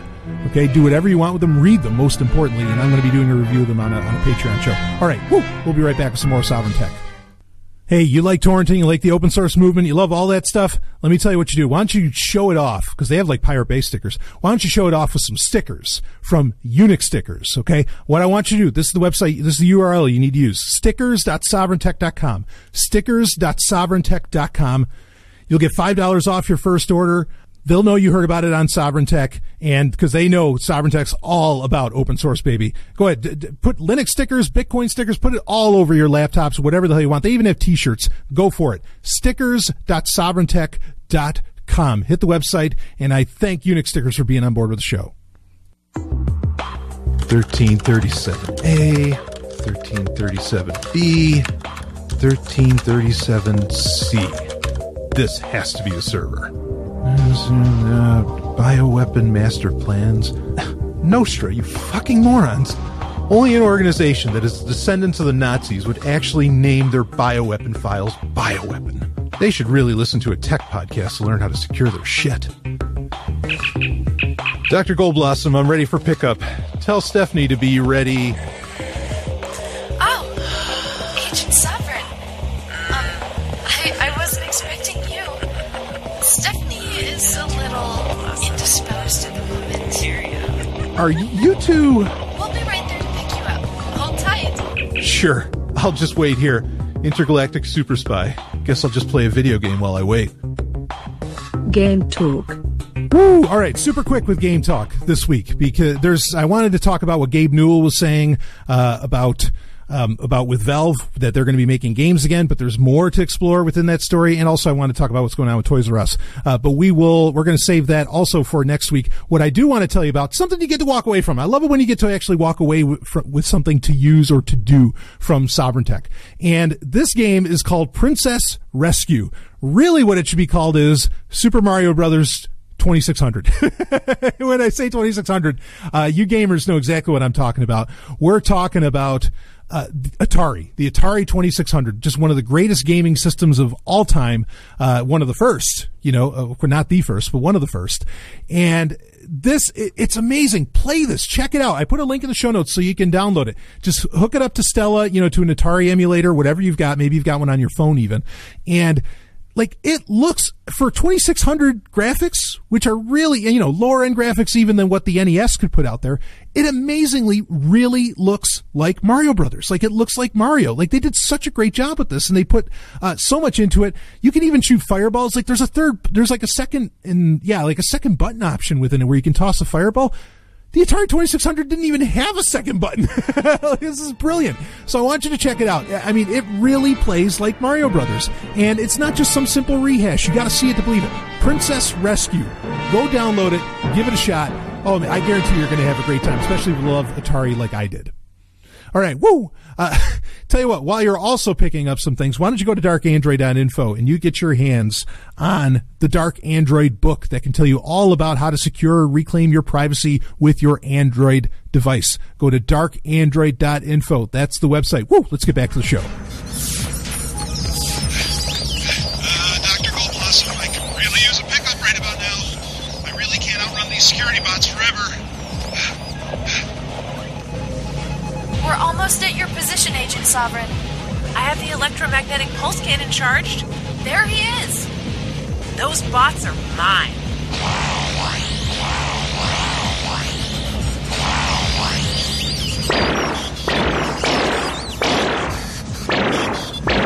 Take that, Nostra bastards. You do always hit the mark, Stephanie. I'm sure you say that to all the girls. Take us down, Dr. Goldblossom. Let's get Brian out of this mess.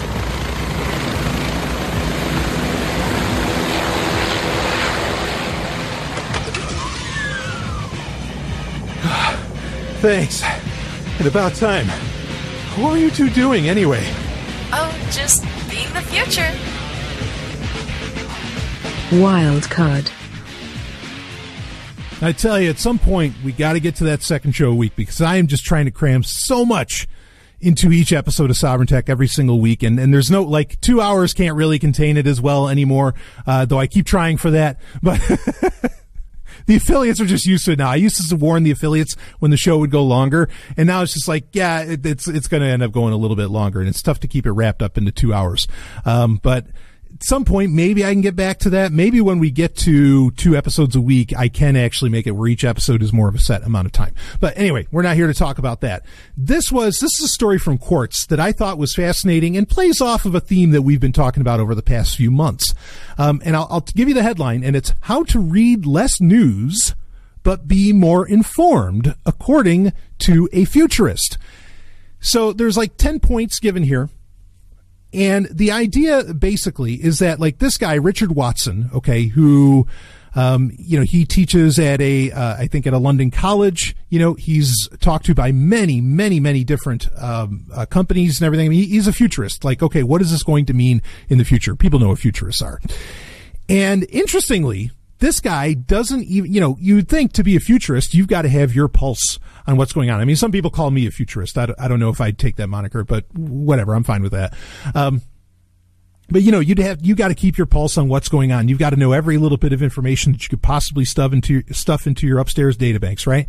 That's what it takes to be a futurist. Turns out this guy doesn't even have a Twitter account. He doesn't have social media, doesn't even look at social media, but he is a highly regarded futurist in what he delivers. And he has points to bring up on that. And I'm going to read a little bit here.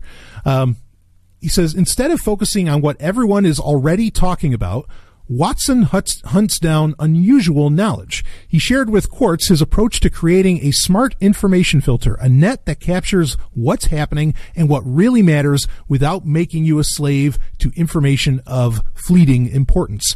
And the reason I think this is important is because, yeah, like I said, you don't want to be constantly reactionary. You don't want to be relying on, what's the hashtag of the day to find out what the fuck is happening in the world.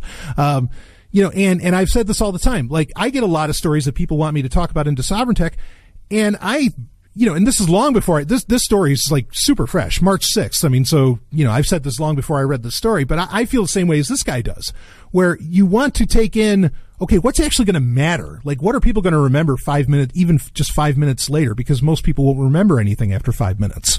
And that's the tack that I have in what I want to deliver. I don't want to just, fall into the misery Olympics and the outrage porn that's going on and just, constantly be screaming, oh my God, I can't believe they said this week, blah, blah, blah. That's pointless. We got to look at bigger pictures. That's how I was able to say so much of what eventually ends up becoming very true with Amazon. Of course, did it help anybody? Did it stop anybody from doing anything about Amazon? Well, I guess I didn't have that many listeners at the time, but regardless, I tried. And so I think that that's important. And kind of like we heard in the opening audio, it can actually really help out with maybe your personal little happiness index as far as not reading so much news, but still being incredibly informed. So let's go down this list. Number 1, practice selective ignorance. You can't read or think about everything, so keep that in mind when choosing materials and pick quality over quantity and try to create a wide context. In other words, triangulate between breadth and depth. The more information is available, the less we tend to digest, and people are increasingly tuning out even while they consume, so it makes sense to consume less but better data.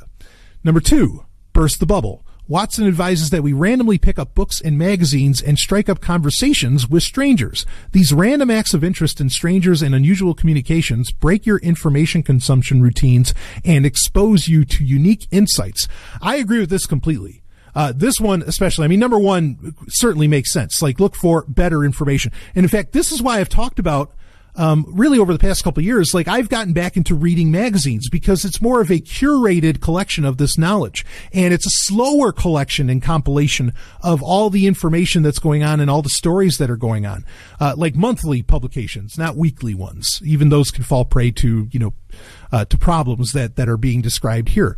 Okay. But yeah, and I'll pick up like random magazines, and because it's amazing when you have the lens that you look at the world through with your expertise and experience, how when you read even something as banal as Cosmo, like what dots you could connect from what you read in there. So I definitely agree with this, and I do this myself as well. Number 3, find the tall poppies. What are the tall poppies? The futurist advises that each of us cultivate a network of curious and remarkable people who are hungry for interesting information and can guide our thinking. Such remarkable characters are called tall poppies in some companies, and Watson believes collecting these human blooms drives success. This might be the most important one.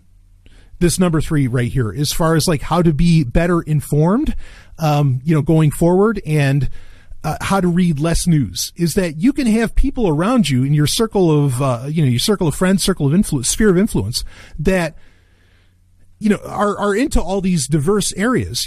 This happens. So like in my life, I have at least, I have more than this, but I have at least, just off the top of my head, I have 2 tall poppies in my life. I have Stephanie, of course, and I have Ellen. I consider them both to be tall poppies in my life. Like, it's amazing. Like Stephanie, certainly. So here's the thing, like medical stuff, biology, things like that. While I have okay knowledge in those areas, I offload so much of that, like with Stephanie. She just knows, she has it all ingrained. She's so knowledgeable about it. And so I can ask her, like her opinion and her take on things. And that's why I love having her on the show. With Ellen, Ellen's, another one where she's, very much into, chemical engineering, all these different things. And she has this other base of knowledge that is so useful that, yeah, I know a little bit about, but like, she can bring the full force of it. And so I think that that's really important. And here's the other thing with both of those ladies is that they, and we might talk about this when they're on the show coming up. Like, they both have that hunger for knowledge. Like they want to know. We're constantly, all three of us are, we're constantly learning all the time. And it's such a beautiful thing to have friends in your life that are about that are about not just complaining, but that are about actually constantly learning more and just wanting to, kind of like the old Dead Poets Society quote, suck the marrow out of life. I mean, like you're just taking it all in. When you can have people like that around you, it is an amazing thing. And yes, you become a far more intelligent and honestly happier person. And you don't need the news. You don't need much. You don't need social media or online either. You're really even to get online because, if these people can be around you, dynamite. It's so beautiful. So yeah, number 3, that's a huge one right there. Let's go to the next one. 4, hit the road. Travel, but again, take the path untrodden, Watson urges. We are herd animals, and the temptation is always to follow the herd. Try not to. Yeah, certainly, because that will give you the filter even when you experience news. I remember MK Lords, she brilliantly said this, I think it might have been on an episode of Iconosass or something, where she said, she's never met a well-traveled white supremacist or something like that. It was something to that effect. And I thought that was so brilliant. And I talked about this before with Stephanie, and others. Like, I think if you actually go out there and visit the world, if you go to the Middle East, I've been there many times. I've been around the world pretty good. If you actually visit there, like you find out everybody is in many ways the same. I mean, yeah, there's some differences here and there culturally, but by and large, people have more or less the same problems and are trying to solve the same urges in a very real sense. And so when you actually consume news or when you experience news, because you've traveled, and especially if you go to, you don't go to Dubai, but you go to, smaller towns and cities and whatever, like say in these areas, you can say, no, they're not like that. The people over there aren't like that. The news is lying. They're selling me a bullshit narrative, So yeah, hit the road. Very important. Travel is a very, very good thing. Number 5, find sources you trust. Follow reliable, thoughtful, forward-looking publications and journalists online and let them do the heavy lifting, finding the most interesting info for you. If the publication or person is focused on thoughtful analysis and not panic news, very important, you'll hear worthwhile insights. Watson especially recommends perusing weekend editions of quality newspapers. Yeah, this gets back to the magazine. And honestly, for a lot of you, I think Sovryn Tech might fill this niche for you. And I try to make it entertaining as well. But, yeah, this is why podcasts I think are so important, because that's what people are getting from a lot of podcasts is thoughtful analysis. Sadly, you're seeing the stupidity of the masses come into play. Like I saw an article recently that said, like the New York Times has some kind of daily podcast that has become the juggernaut of podcasting and it's really popular. Daily podcasts by default, I think, become panic news, like was described here. It feeds into the misery Olympics. So I don't know how I feel about, necessarily that, but like weekly podcasts, kind of like weekend editions, like the person described. Yeah, I think these are all very good things. And if there's something that are looking positively at life, so much the better. So, okay, let's go to number 6 here. Number 6, chill out. Relax, writes the futurist. The important news will find you. It will. Watson is confident in that relevant information makes its way to us and that much of what we fuss over daily is just stuff that will soon be forgotten. I don't think I need to add anything to that, obviously. Okay? Said that a million times. If something really bad is happening, you're going to find out about it. Somebody's going to tell you. They might message you or whatever. You don't have to be on Facebook to know what's going on. Number 7, carve out designated reading time. Oh, that plays into what we've been talking about a lot, and we're going to get into a book review in a minute. Yeah, so let's read it. Have a think week every year, Watson says. Microsoft founder Bill Gates takes time to reflect on the future of technology from deep in a forest, for example. Not to say that Bill Gates gets it right, Stallion breaking in, but reading on. He reads dozens of academic papers during a solitary and studious retreat in the woods, which helps to fuel innovative thinking all year long. So, okay, this is something I've recently admitted to. Like on weekends, often enough, I read a lot of security research papers and cryptographic papers. And it's to keep up on things, but the weekend is where I can kind of relax to be able to do that. To try and shove it in the middle of the week when I'm busy as hell dealing with clients and, or doing stuff for Sovryn Tech and everything. Not the best time to be able to take in what's going on. So you want to have those quiet moments for reading. And yeah, I make it a point to read every single day. If it's just before bed or whenever I get the chance, maybe it's when I just wake up, I read every fucking day. That is so key. Even if it's just a little bit, or if it's listening, if it's audiobooks, that's important too. or that works as well. 8, embrace silence. Learn how to look and listen deeply, Watson recommends. Stop talking. Start listening. Be curious all the time. Find quiet settings that elicit a certain reverence, like deserts, mountains, even churches, places where reflection and contemplation come easily. Well, don't go to church, but, well, if you want to, you can. But yes, I love this. Quiet time, even without the podcasts in your ears, or the music in your ears, or the audiobook. Complete, total quiet time. Meditation, maybe. Go for that. I meditate in the morning. I think it's a very healthy, wonderful, even if it's just 15 to 30 minutes. A very helpful, wonderful thing to do. Totally on board with that. And that helps you, that gives you the moments of reflection, because you want to chew on the news that you hear. You don't want to, again, you don't want to react.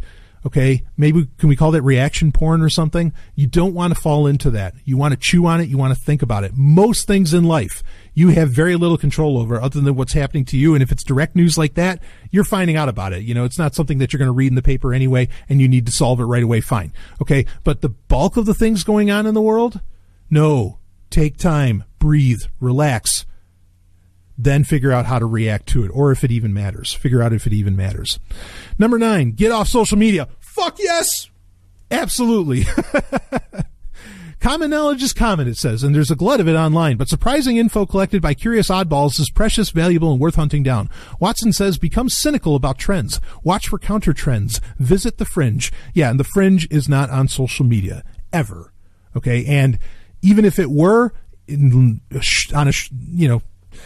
sooner or later, it's not going to be, because the algorithms are going to kill any kind of fringe that could show up on these networks that they don't want to exist on those networks. Okay, so fuck social media, absolutely.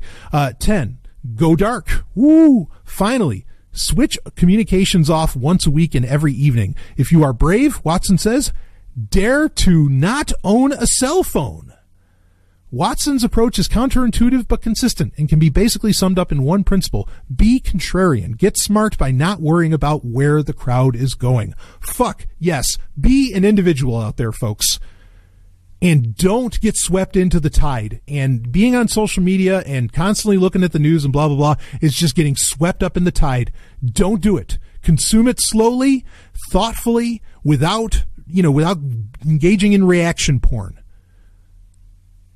This is so beautiful. This is coming from a guy who knows his shit and has done fairly well for himself as a futurist. And he's not reading the news every day, but he's calling shots. I mean, when I read this, I was like, oh yeah, I feel like I already or have started to engage in just about everything listed off here. And so obviously that felt very vindicating to me, but I think that this is really important. And oh, wow. Now, I'm not saying you don't have to go as far as not owning a smartphone, but that's very interesting that he mentioned that. Very, very interesting. And I'm going to leave you on that thought, because it's off to review Area X, baby. We're going into the strange. And we'll be right back with the show.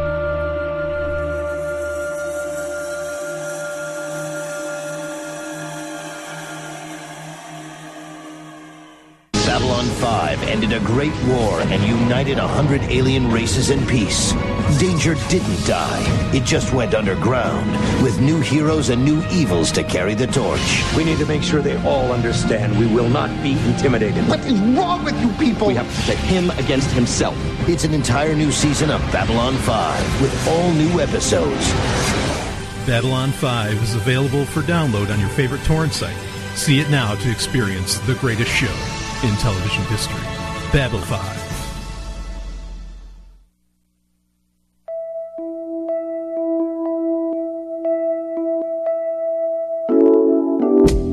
Making an antidote for a highly advanced bioweapon from a hotel room. I have to say, Stephanie, you never cease to amaze me. What good is technology if it doesn't empower the individual? Right, Brian? Someone has been listening to me for too long. Being genetically advanced humans is empowering enough, I think.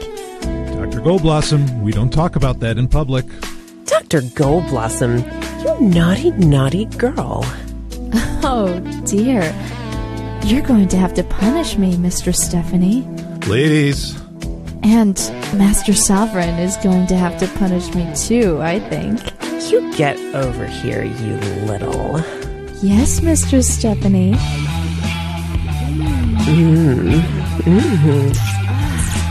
Oh, Dr. Goldblossom. Don't stop, you naughty little thing. Oh, punish me. Punish me. You've been bad. Oh, Master, stop it. Oh, fuck. Yes.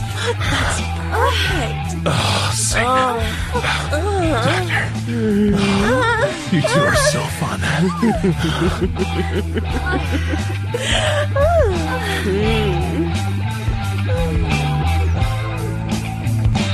The climax. Woo! Yes, so it is time for the climax, where I cover, well, I talk about whatever the hell I want to talk about. Could be a book, could be a TV series, could be a topic, could be comics, could be a movie, whatever. I could talk about whatever the goddamn hell I want to talk about. Like last week, we talked about a topic. We talked about circles of control and circles of influence and everything. I thought that was actually a really fascinating conversation. But this week, I promised this 2 weeks ago, that I would talk about what I'm going to talk about right now. And what this is it has a few different names. It's called the Area X trilogy by Jeff Vandermeer, and it's also called, the Southern Reach trilogy. Of course, also by Jeff Vandermeer.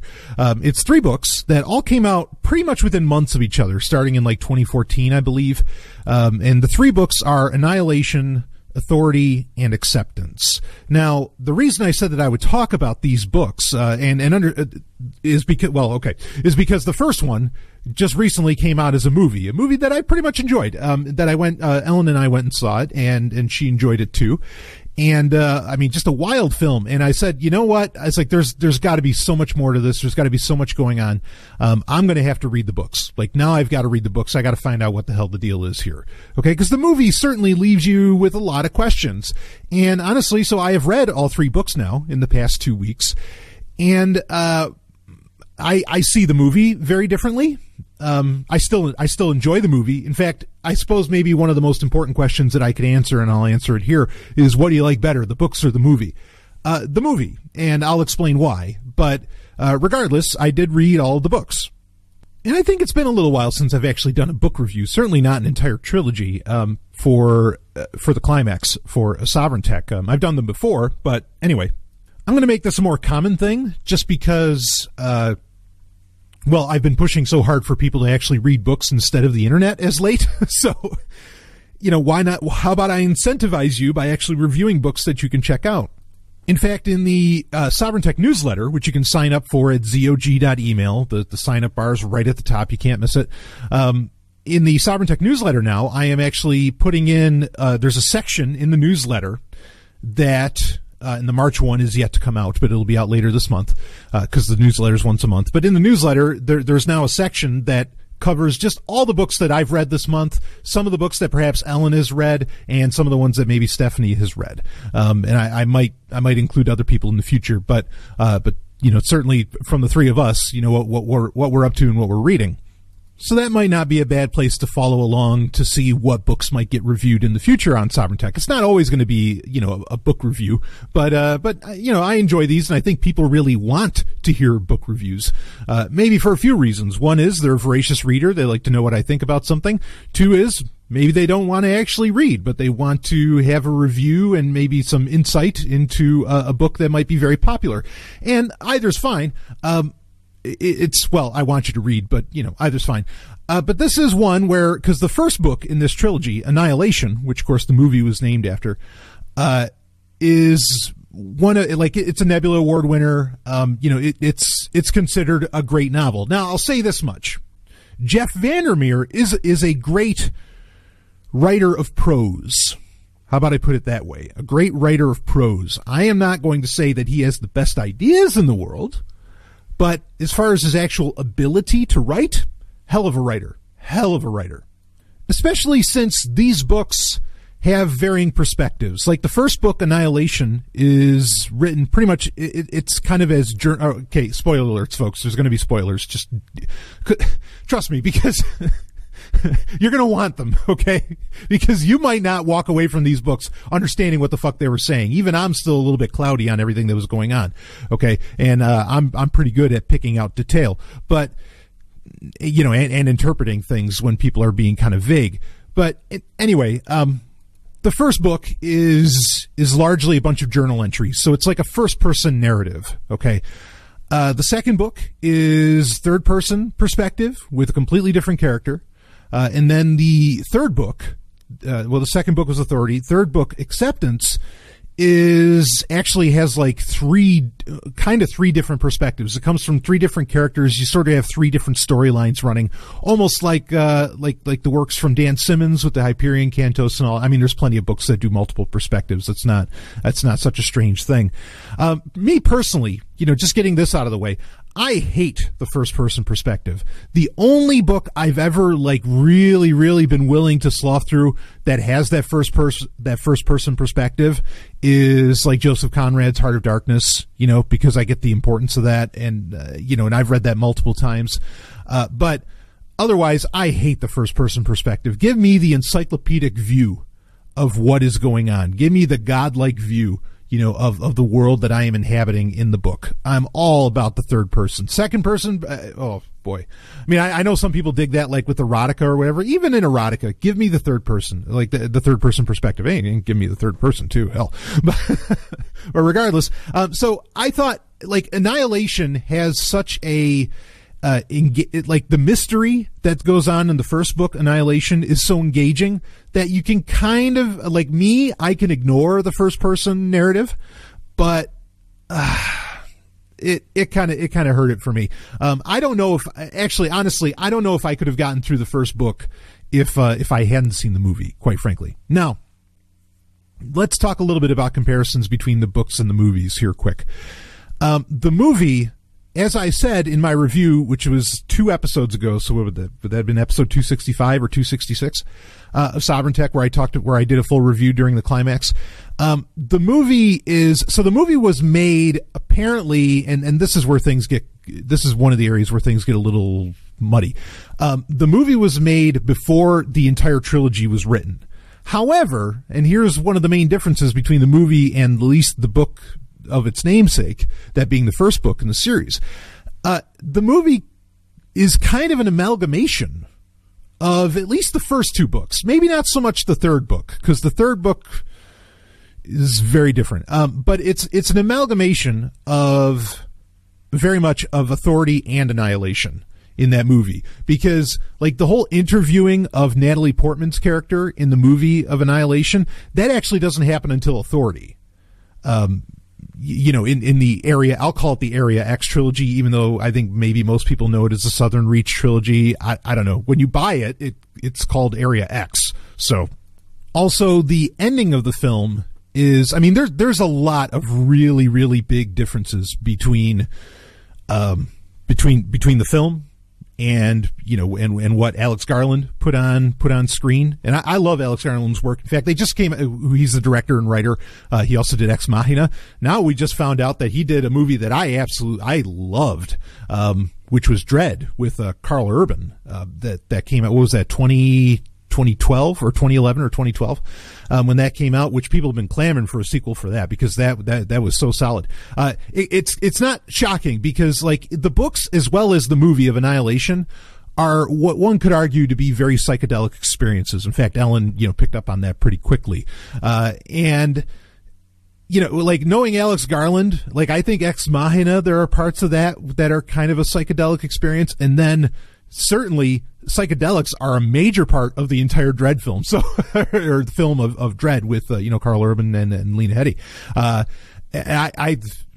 As soon as when Carl Urban finally came out, it says most people don't realize this, Alex Garland directed this movie as much as he wrote it. And I was like, yeah, okay, well now that finally makes sense. And so I love Alex Garland's work. Like I said, I enjoyed Annihilation. I thought it was cool. But anyway, Alex Garland definitely took a lot of creative license from what Jeff Vandermeer had put down into the film. And again, like I said, there are some things that happen in the movie that now make a little more sense to me, like plot points that Alex Garland doesn't illustrate at all. I mean, he illustrates, they're there, but he doesn't extrapolate on, like, why this happens. First and probably most ready example of this would be when in Annihilation, the movie, when Natalie Portman, when they go past the border into Area X, and they or in the movie what they call the shimmer, which, by the way, I don't think I heard that term used once in the books. That's totally Alex Garland's creation to call it the shimmer. And I think there still might be a purpose to that, even though Alex Garland did some different things within this. And again, understand the movie was getting made pretty quickly around the same time that Jeff Vandermeer was, belting out these books. I mean, that's not an unheard of situation, but it's somewhat uncommon. So when Natalie Portman's character goes into the shimmer, Lena is her name. When she goes into the shimmer, it's not long after that suddenly she's waking up in her tent and she can't remember how she got there, how the tent got built. There's like a whole camp there set up and everything. How the hell did this happen? What's going on? And all the other women, the team, the female team of scientists with her, like how are they all there? Nobody knows. And days have passed and they have no idea where these days have gone. Now, in the book, spoiler alerts, and this is a major plot point, especially for the first two books. In the book, you find out that the Southern Reach, which is the name of the agency that is, inspecting and exploring and keeping an eye on Area X, or as in the movie, the Shimmer, you find out that they're really big on hypnosis. Like, in that they hypnotize teams before they go into the Shimmer, like, to be able, more or less the idea is that so, or what gets told to you is so that they can handle the things that they see, because there's so many mind-bending things that go on within Area X that they have to be, hypnotized so that they can forget about it, potentially, and they can continue on with their mission, and keep these traumas from affecting them. And the way that the Southern Reach knows that this hypnosis needs to, or quote unquote needs, within the, within the auspices of the franchise of the book, the book series. I'm not saying I think hypnosis is a good thing. The reason why they say this needs to happen is that they have video from the very first expedition that went into Area X, and like just the craziest shit happened in there, and traumatic shit, apparently, that, I mean, there's so many things that Jeff Vandermeer just doesn't bother to explain. He really pulls off a very Hitchcockian, almost H.P. Lovecraft kind of style writing and mystery here. But it doesn't always work as mystery. Sometimes it just comes off as like intentional vagueness to try and create mystery when maybe there shouldn't be mystery, or at least there should be some kind of payoff and there isn't. But I'm getting ahead of myself. So they know that needs to be done because of what the first team experienced. And so, like, hypnosis, they're hypnotizing people right and left, and it's really creepy when it happens in the books. In fact, the lead character that Lena is based off of in the film, she finds pretty quickly that she can actually get past, like, she can, the hypnosis no longer affects her. Like, all the key words and everything from the handler, which ends up being the psychologist from the film, who turns out the psychologist is also the director of the Southern Reach, which, there's a whole lot to say about that. But she's the one that is, doing all the hypnotizing and making them forget or fall asleep when they need to, or whatever the hell's going on. And it is all very creepy, what's happening there. But now in the movie, you see the effects of when you read the book, which now is clearly hypnotism, and them being, the team being told to forget things like what happened after they passed through the border of the Shimmer, or Area X. And like, that now, but you didn't know that then. You have no clue that that's what happens in the movie. It just seems like they just forgot, and it's just part of the mystery of Area X. But in the book, what actually happened is that the psychologist and, the Southern Reach team or organization, whatever, is really doing some very shady shit, and hypnotizing and trying to control the situation to get deeper and deeper and more or less figure out the mysteries of what the fuck Area X is doing. Like, what is this? What is the Shimmer doing? What's the purpose here? And I'll tell you, just recording this, like, just talking about it now, I mean, it's as easy to, it feels like you're in Area X because you're getting lost. It's so easy to get lost in the woods in what you're talking about with this because there's kind of so much to talk about. Partly because, like I said, certainly the movie and within the entire trilogy, and let me make that clear, the entire trilogy of books, which you would hope that the last book of a trilogy would give you a lot of answers. No, there's tons of mysteries left over, and a lot of it really feels like kind of cheap vagueness on the part of Vandermeer, to create mystery and to make it seem perhaps a little more profound, than it actually is. So anyway, okay, I want to, before we get into why I think the movie's better, I want to talk a little bit about the 3 books. Then we'll get into what the point of it all is, and then maybe we'll build off from there.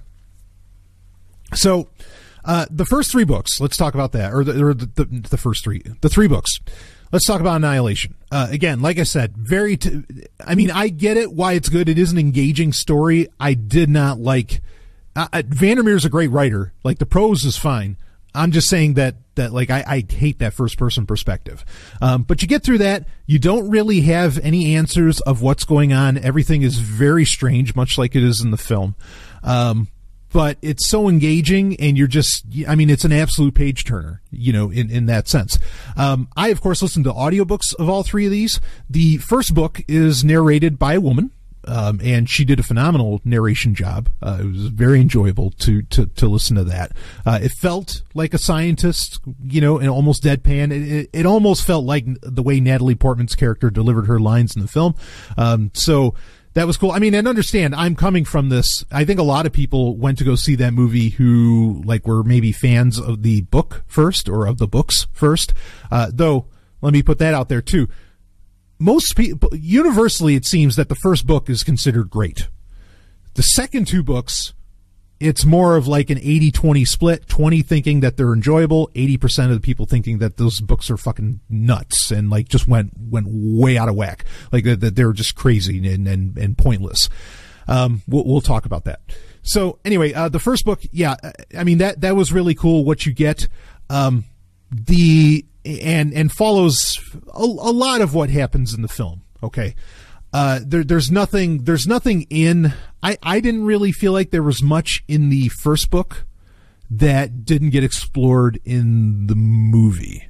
Really. I mean, other than like the hypnosis thing and Truth on the tracks. You can catch